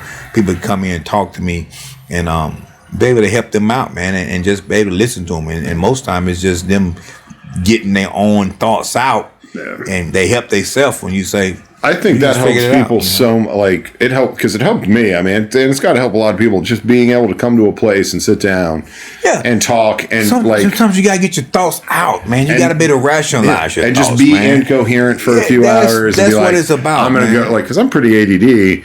I'll go from talking about books to COVID to strippers to LSD and in a 5-minute conversation. and in my mind, it all makes sense. Everybody else who's listening is like, you're a fucking lunatic. I'm like, I am. But this is my space. What? The thing is, though, people don't realize that when you're you're a veteran, you have to be a chameleon. Yeah. Oh, yeah. In order just to live a regular life. Absolutely. Because understand, if you was like some Secret Service agent or whatever, and you had to be sworn to secrecy, you can't say, how are you going to be an everyday dude with all the secrets you know inside your mind about this thing? Like, man, like, it's exhausting just being, I think that was my biggest problem in the Marine Corps was because in the Marine Corps, it's not like they always say, it's not a career, it's a choice. Yeah. It's a life choice. And when you earn the Eagle, that Eagle Globe and Anchor, you are a Marine 24 hours a day, 7 days a week. Got to be. And I've never been that guy. Like we talked about earlier before we started, I enjoy being the work me and the non-work me. I'm very different at work and that's how I approach the Marine Corps. When I took my uniform off, I was no longer, Lance Corporal, I was Joe. I wasn't the Marine, I was just Joe. And the Marine Corps was not, they were like, no motherfucker, you are not Joe. You are always Lance Corporal. Yeah, and I'm just you just have to have a balance. You know what I'm saying? Like I say, people, I started a live deal where I was talking about credit repair, Credit Repair Chronicles. You probably saw it. But this is nothing to do with that. So I very, very seldom talk about credit repair on this show. This is about who I am as a man. What kind of thoughts do I think about? You know what I mean? This is what this is about. Inside the den. We in a den full of lions. What do the male lions talk about when we all get together? People want to know. The world want to know, what do men talk about? What women want. What men talk about. I can tell you right now, my mind when I'm not at work is pretty much alcohol and pussy. Yeah. It's pretty much all that goes through. Not a lot goes through there. In that order, right? In that order. Well, not always. Depends on time of day. 2 channels. 2.5 right now because I'm not smoking. Yeah. Yeah, 2.5 right now because I'm not smoking and I'm just trying not to murder people. So what are some of the things you think about, man, when you just on your day-to-day, man? Kind of mind you got, man? I'm always working. Always. So, right now at the warehouse, we deal with high volume and production. And then this is your own business, though, right? The warehouse. I got to turn that off. I can't think about work. If I do, I'll go crazy. So it's not my own business, but that's because I got an opportunity to grow. I mean, in comparison to what you saw to where I am now, probably that doesn't happen. That doesn't happen in that short amount of time, and so I couldn't turn down the opportunity to see that type of growth in such a short amount of time. So it's not my own business. I run the operation. He runs the business side of things. So I call him my boss, but I barely see him. I see him once every 2 weeks, maybe. And that's so he can come down and I can say, hey, here's some things we're dealing with, whatever. But then when I'm off of work from there, today, this morning when I woke up, I'm working on an app. And so I already put together the app that we use down there, but it's not ideal. We have a lot of problems because things aren't connected the way they're supposed to be. So I'm rebuilding it and I'm building it better and more efficient. So my goal is to launch that by Monday. So this is pretty sweet because that's most of what I'm going to be doing tomorrow. So that's why I say I'm work-oriented, because what I'm doing with the app, which is actually several apps, including a time clock, work orders, all connected. But that's what I do. I mean, I enjoy relaxing. I really like talking. I do. I wouldn't be able to notice that by talking to you. Yeah, I like being on other people's podcasts. I like my own. That's one reason why I have a podcast. Is because one of my goals is to eventually. I don't need to be the most well known, but I would love to be able to be a motivational speaker.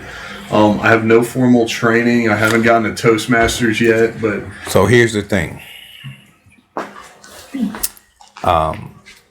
I want to get involved in Toastmasters. Do you know where a local one I can get into at? Just go to meetup.com. All right. Because you'll find one close to you. Yeah. So here's the thing. If your goal is to be a motivational speaker, then the path needs to lead to motivational speaking. It's a reason why, because that's one of my goals, motivational speaker. I need to be comfortable in front of people. Just wait till you publish that book. I need to be. Man. Because people are going to read it and then they're going to be like, will you come talk to our church? Will you come talk to our school? Yeah. Because I know people who have authored books. And that's here's the thing. I've been doing ministry for a long time. And I feel like, for the sake of argument, I'm a pretty good speaker. But I'm from Mississippi. You know what I mean?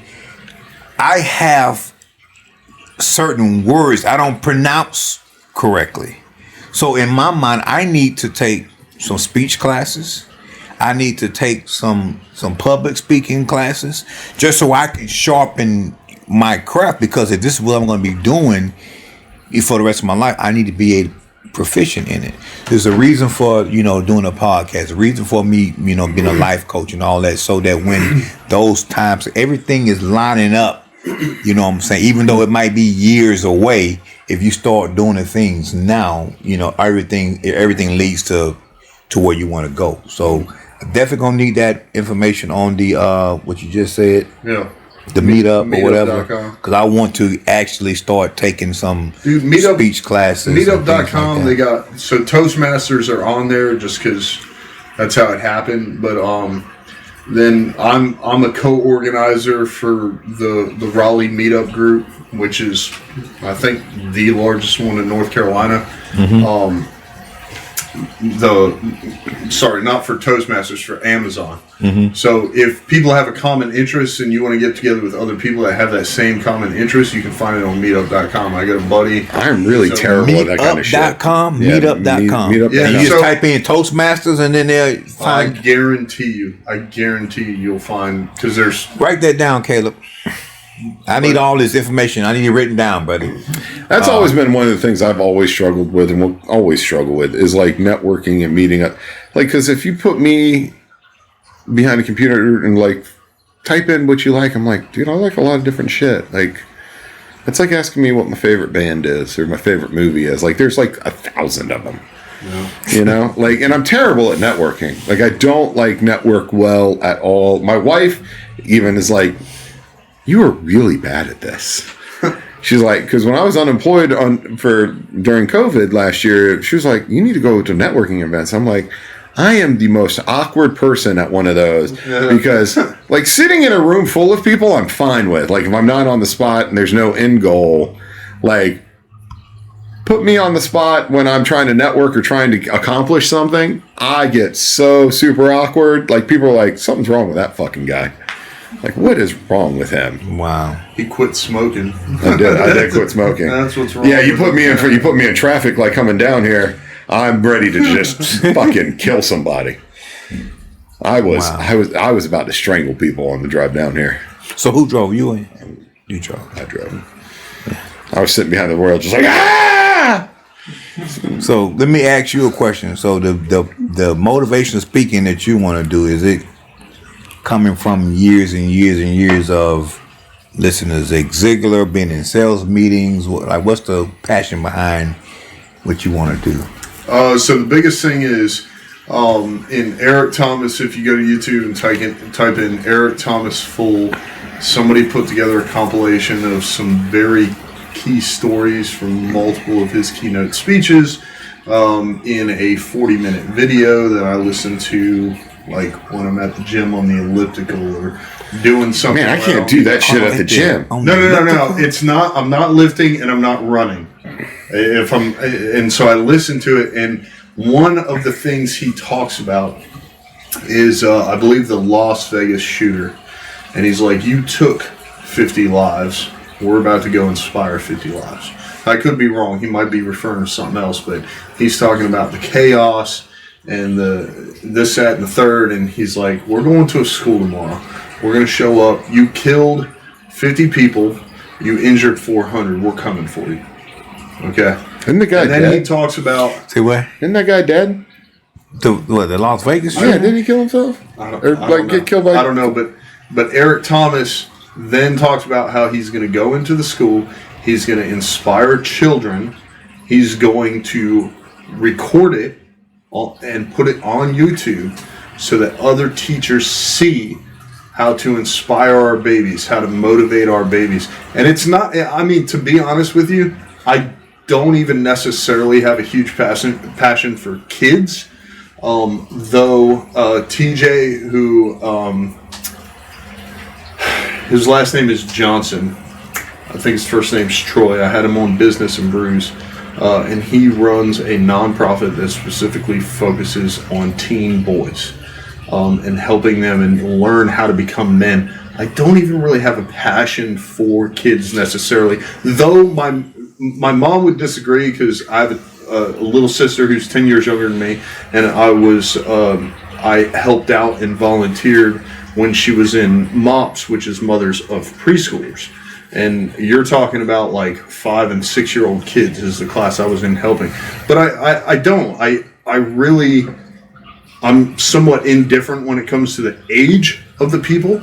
I just know and I realize that that's, number one, that's where a lot of the opportunity is. And number two, once people get out of school, they start to go in different directions.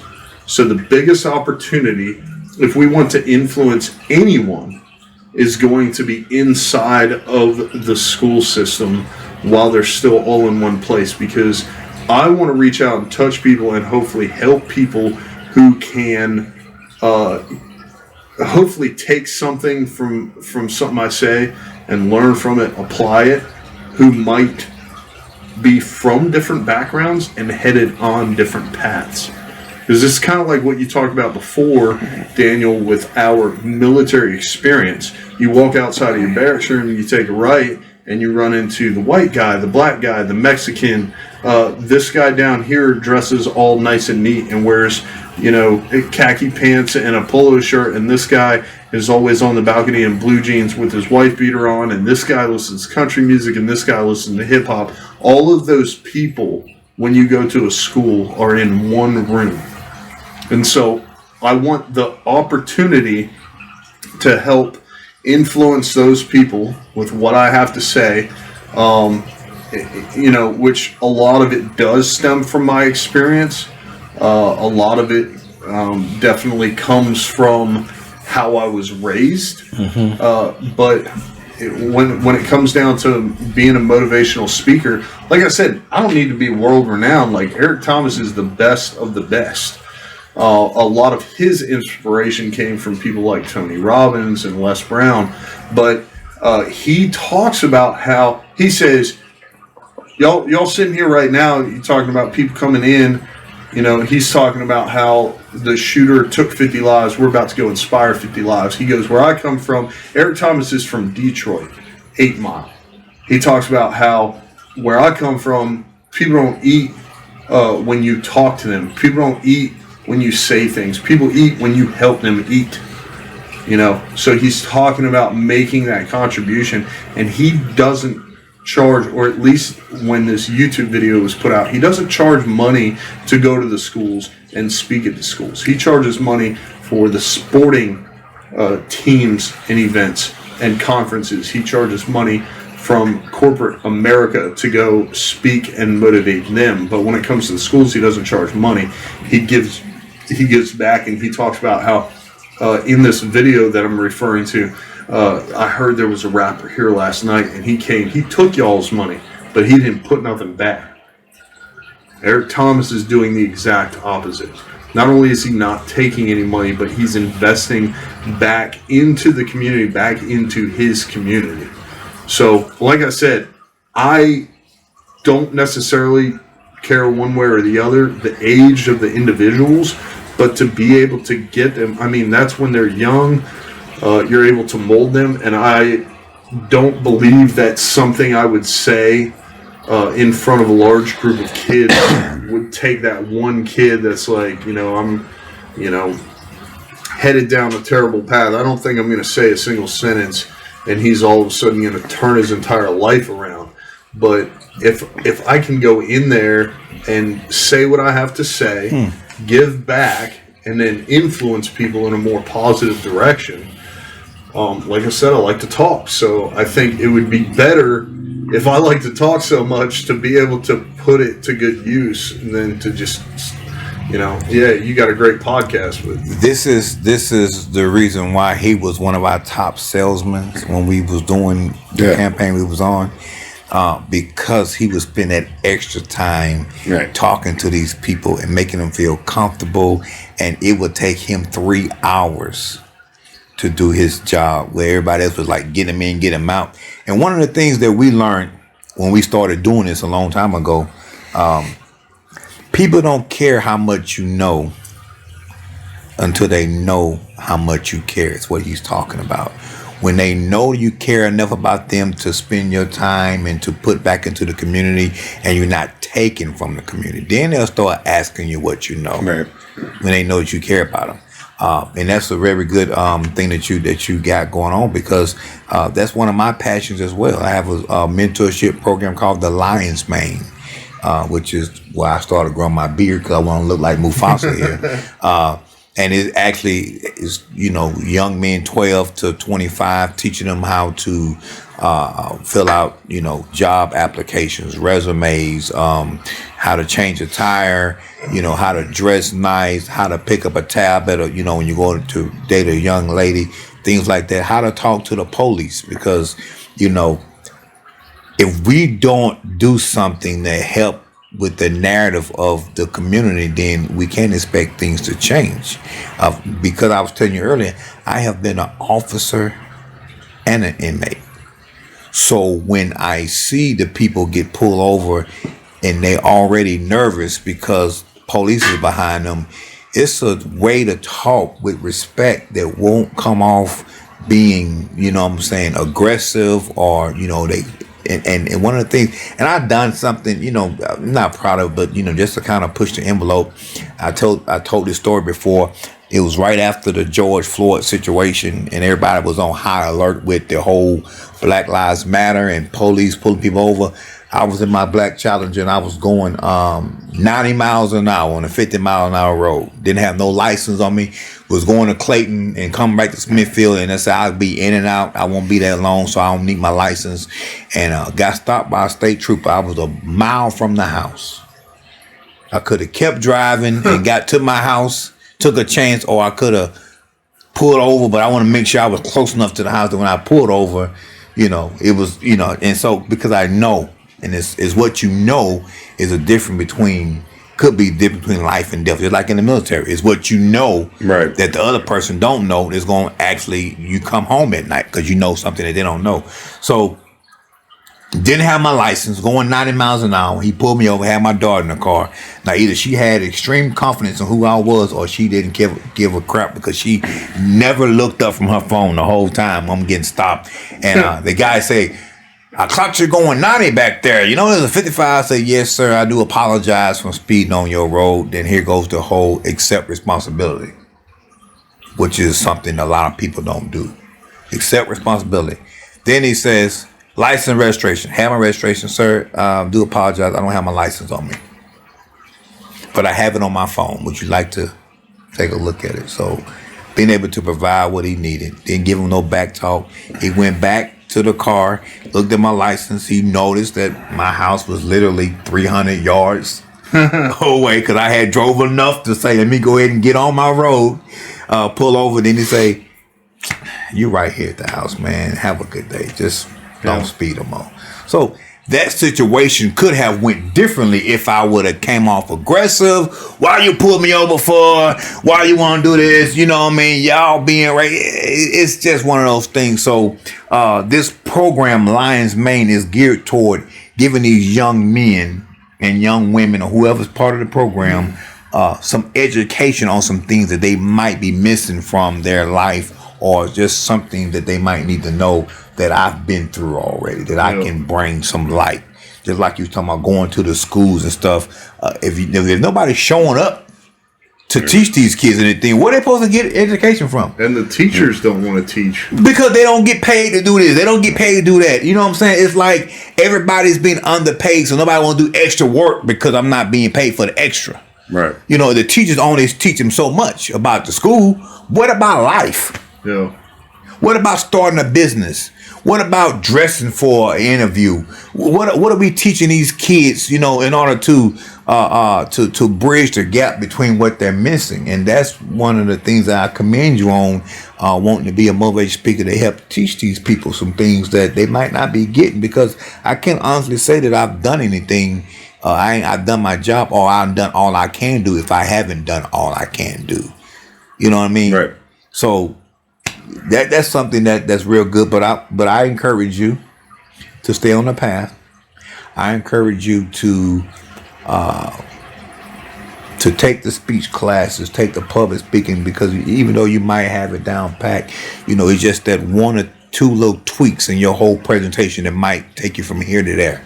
You know what I mean? Yeah. And if you can just impact one life at a time, I'm gonna use, you know, you like Will Smith. He's watching Will Smith videos and stuff with motivational. Will Smith said, "I don't try to build the perfect wall, a brick wall.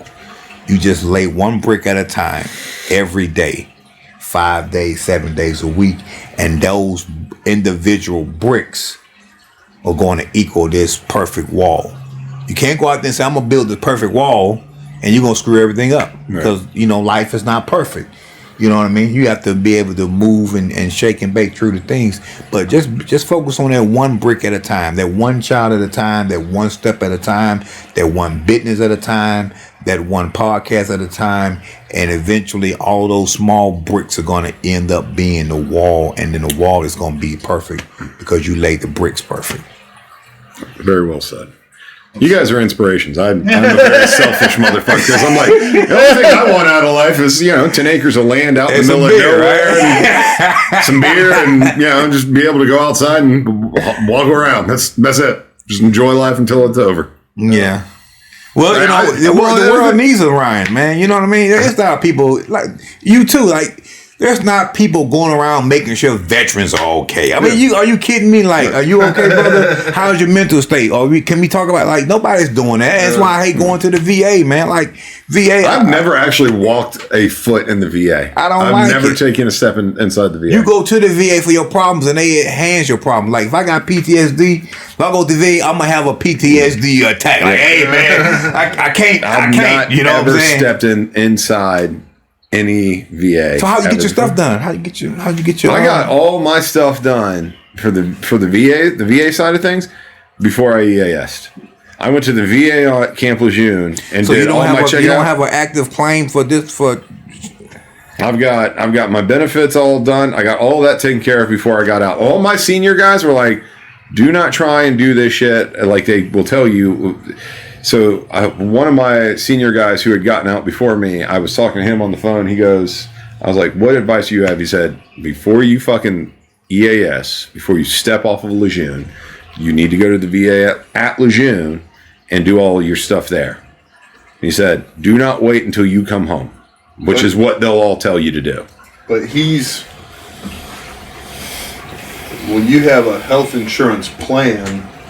Or if you need, like, I have work. I have health insurance through work. Yeah, I don't have VA health insurance. I don't have, like, I've looked for jobs that have.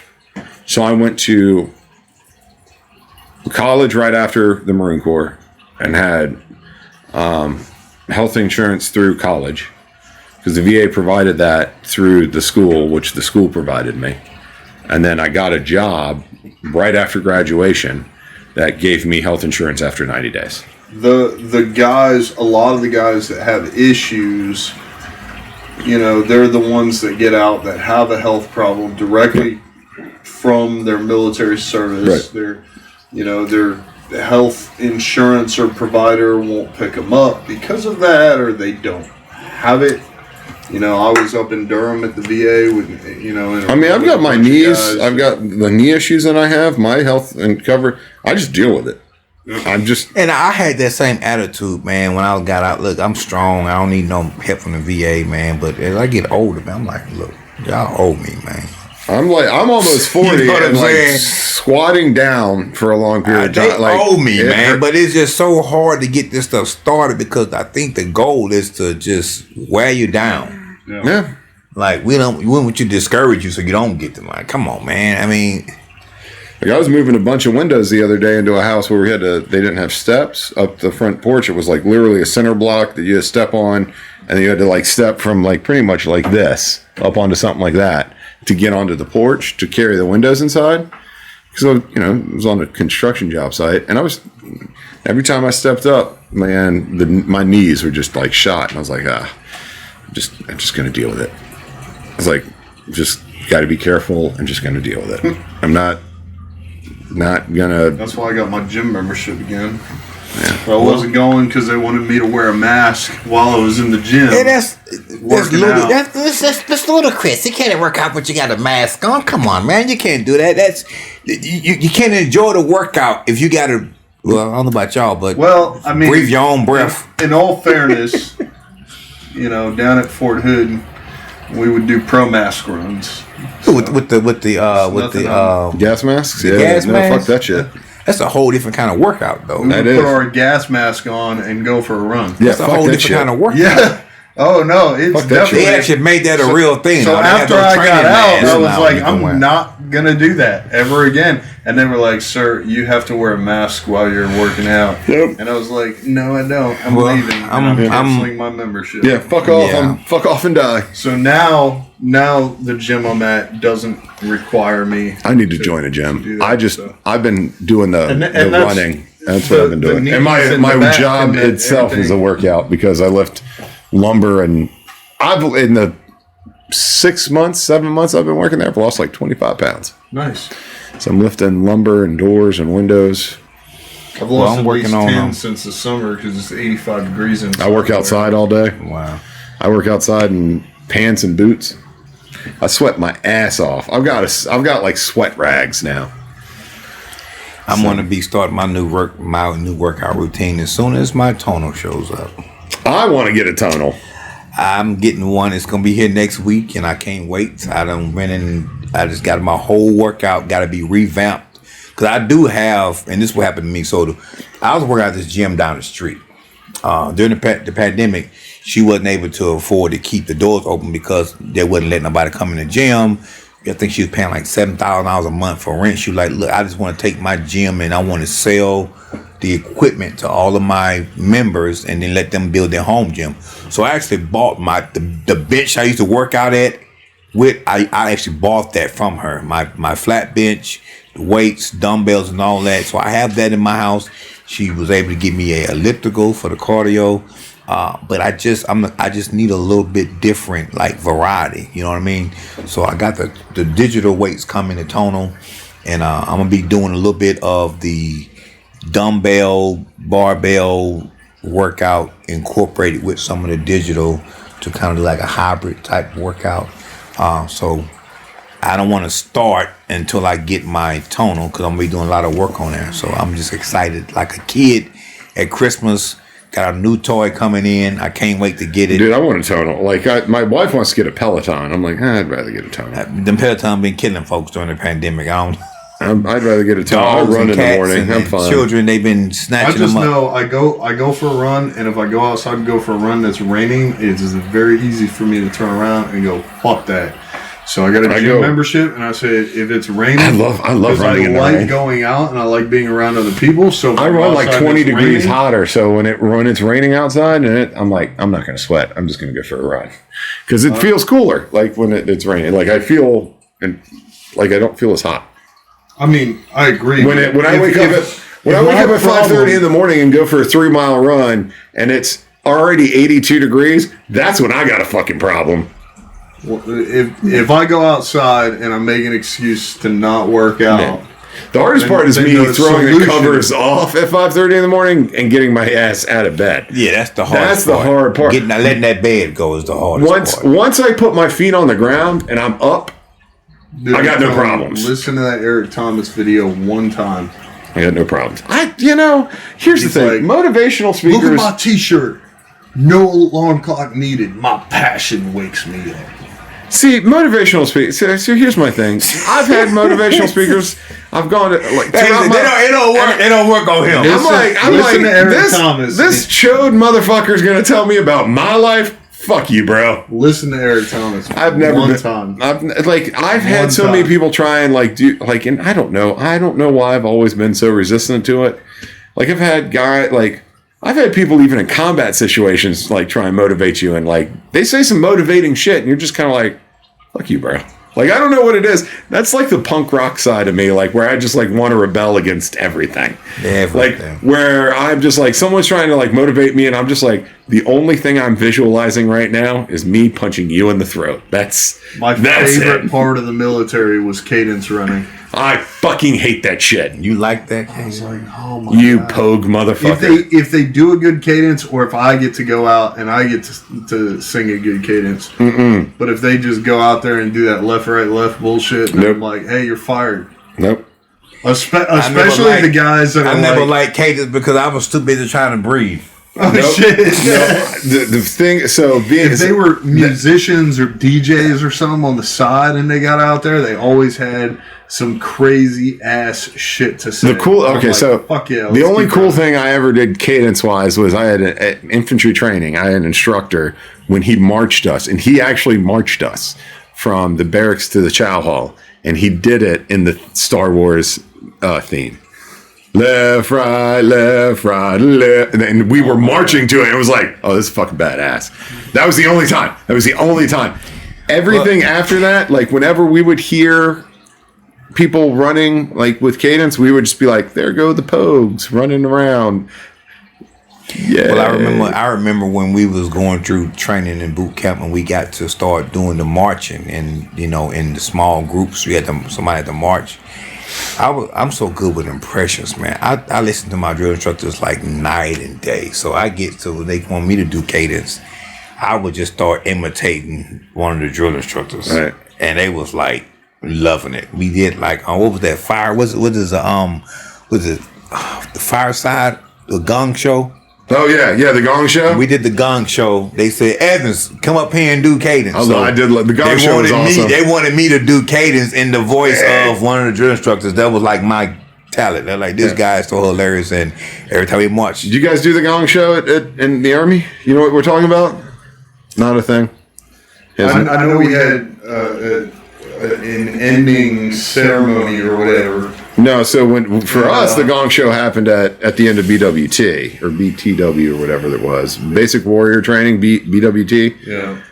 So it was the last thing we had to do before we were in the Crucible, and as we're waiting to march back to main side from BWT, they were like, "All right, we're going to do the gong show." So it was all the drill instructors had to leave. It was literally the company CO, company first sergeant, company gunnery sergeant. So it's like a talent show. It's a talent show, yeah, for boot camp. And we're sitting there in like the school circle. It just wasn't like that. Oh no, it was in the school circle, and he literally so CO stands up and is like, "Drill instructors, y'all go over there. Get away from us. You can't perform." Yeah. If your DIs is like right there, because you're gonna be like fucking crushing. Yeah, we got you later on, Evans. I got you. I got something for you, right? They would sit there and be like, "I'm gonna fuck you up" as soon as the officer leaves.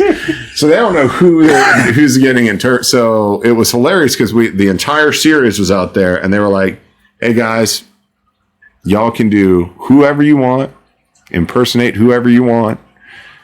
This is your time. You have 45 minutes."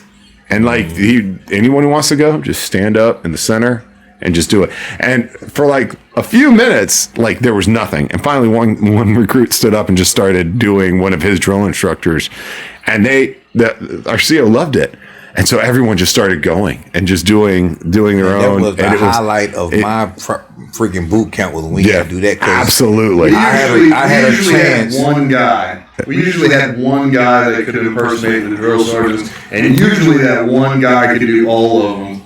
And he would get up and do them. I did every last one of them. He would do it behind closed doors, and then we would dime them out.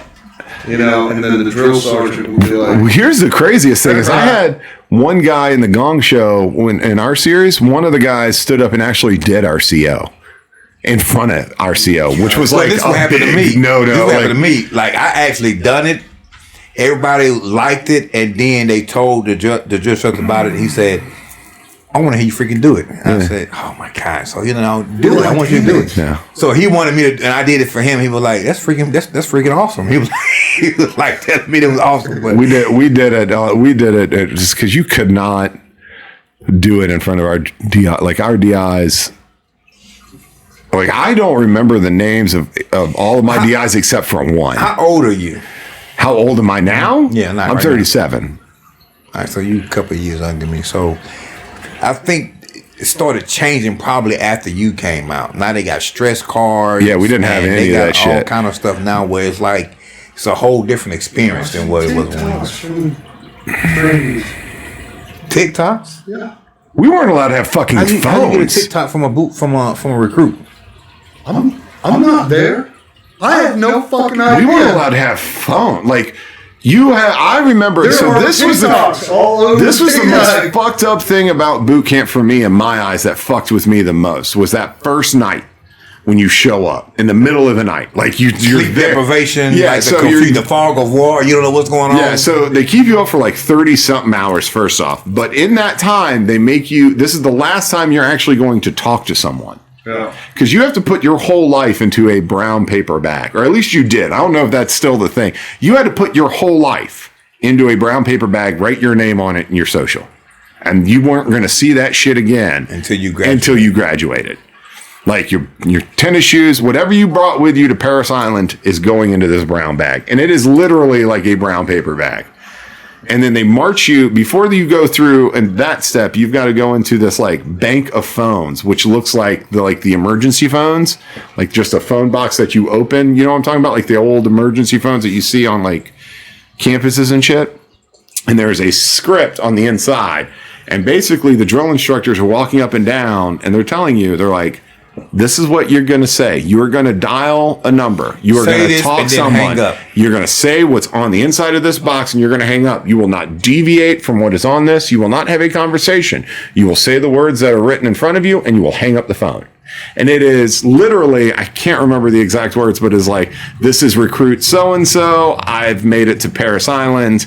I will write you shortly with an address. I'm here safe. And you hang up. You don't say I love you. Don't say anything. And they tell you, they're like, you don't leave a message, someone has to pick up the phone. If you have no one to call, you press 0 and you talk and you say it to the operator. Those are your options. And so literally guys are sitting there picking up the phone. There's like 150 people in this bank because this is before you get separated off and everything. And they are picking up, and people who are going through and are like, hey mom, it's me, and not doing it, they are just getting swarmed by DIs and screamed at. And so that's the last time you talk to someone for like 13 weeks outside of your drill instructors and the people who are in your platoon. You don't see or talk to anyone else for the next 13 weeks at all, period. There's no like, oh, I'm going to go home and call. Like the only communication after that I have is I physically have to sit down and write a letter, and they have to write me back. Yeah, I think during basic we talked on the phone twice, once at the beginning and once at the end. No, I didn't talk to anyone I knew outside of the Marine Corps until my family showed up for Family Day. It might have been that. I can't remember because we were limited on time. I want to say we might have had 30 seconds. They didn't have a script.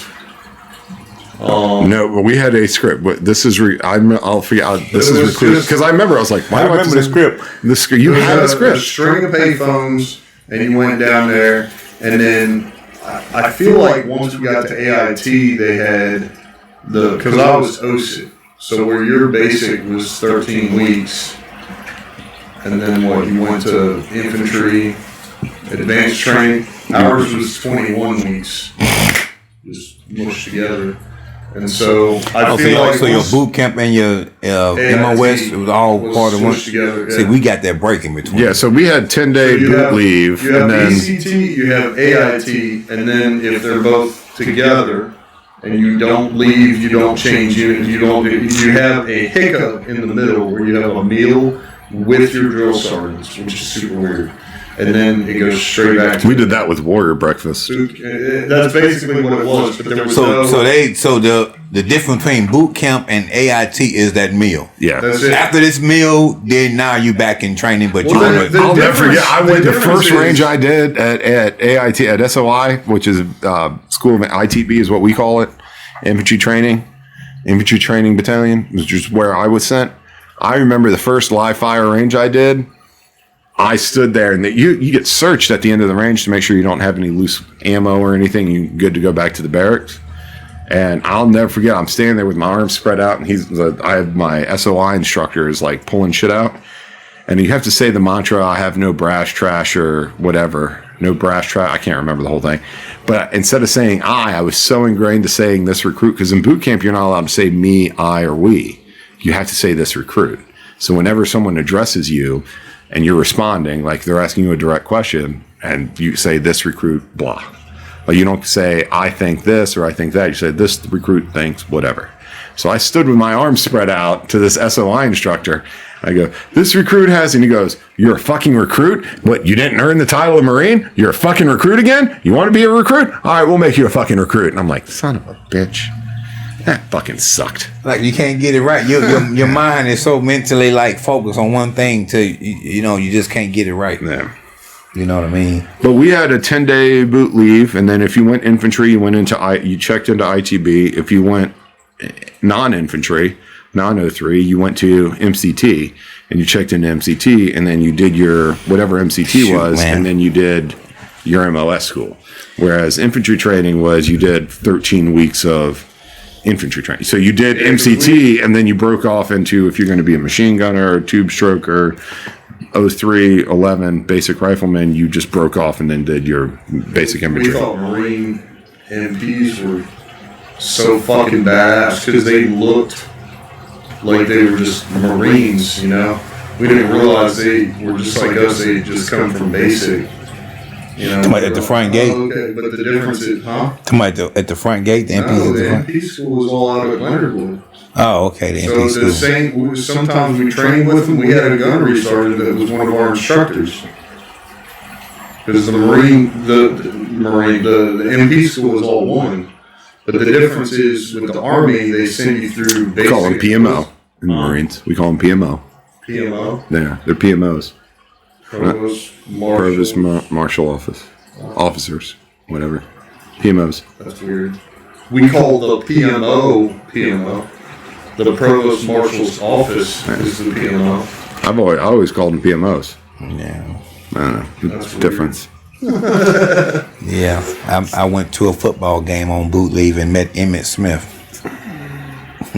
And he actually invited me to come try for the Cowboys. I didn't do shit on And boot because leave. I had signed the contract with the Marine Corps, I wasn't able to do that without paying your contract off. $275,000 is what your contract is worth.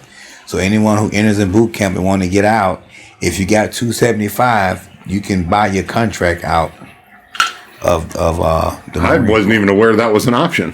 Yeah. Well, it's an option because a couple of celebrities have tried to come to boot camp. Riddick Bowe went to Paris Island. They had to get a dream team of drill instructors for him because he's a prize fighter. So if he don't like something, he got to have the best of the best.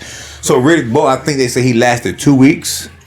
John Cena came to my boot camp when I was there. No, but he was actually in boot camp. Oh no, John Cena just came down to a recruit in boot camp. Oh no, John Cena was there to do like a USO thing. He to promote lasted the 2 Marine. weeks because he can't be a celebrity in boot camp. Like all this personal phone calls on.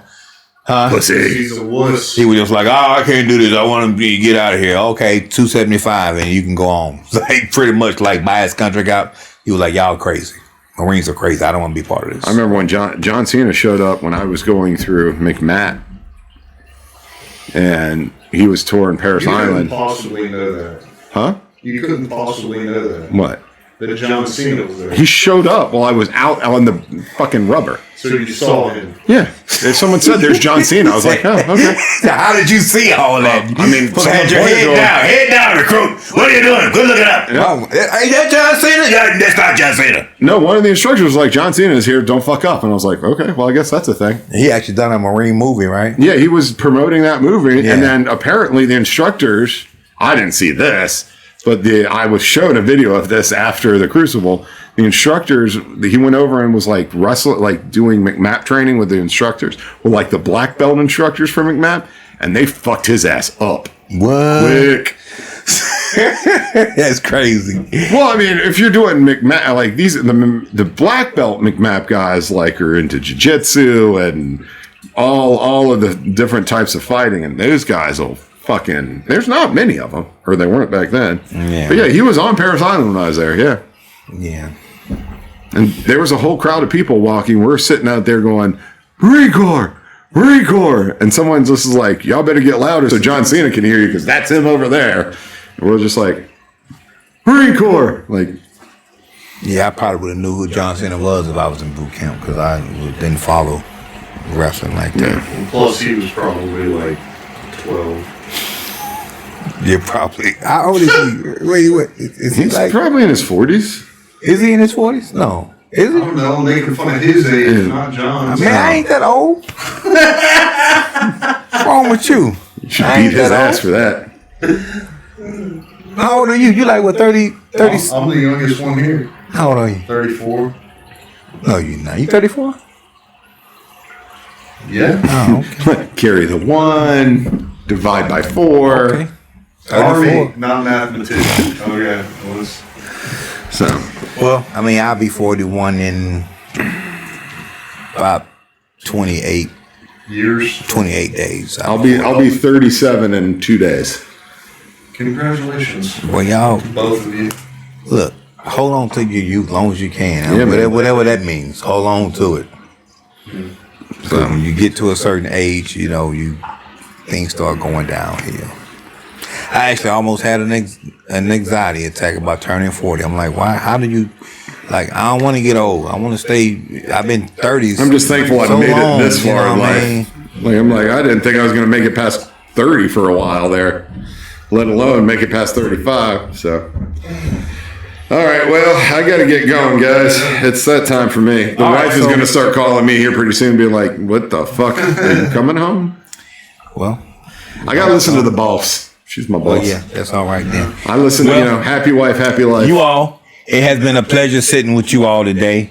You all, welcome. I appreciate you. You are letting us come welcome out. anytime to come back to the show. Just give me a week's notice so I can move some people around. You know what I mean? Yeah. Anytime y'all want to show up, y'all good, man. Thanks for coming out. Thank you. And come out anytime you want to come out and see us. Joe Blow. There you go.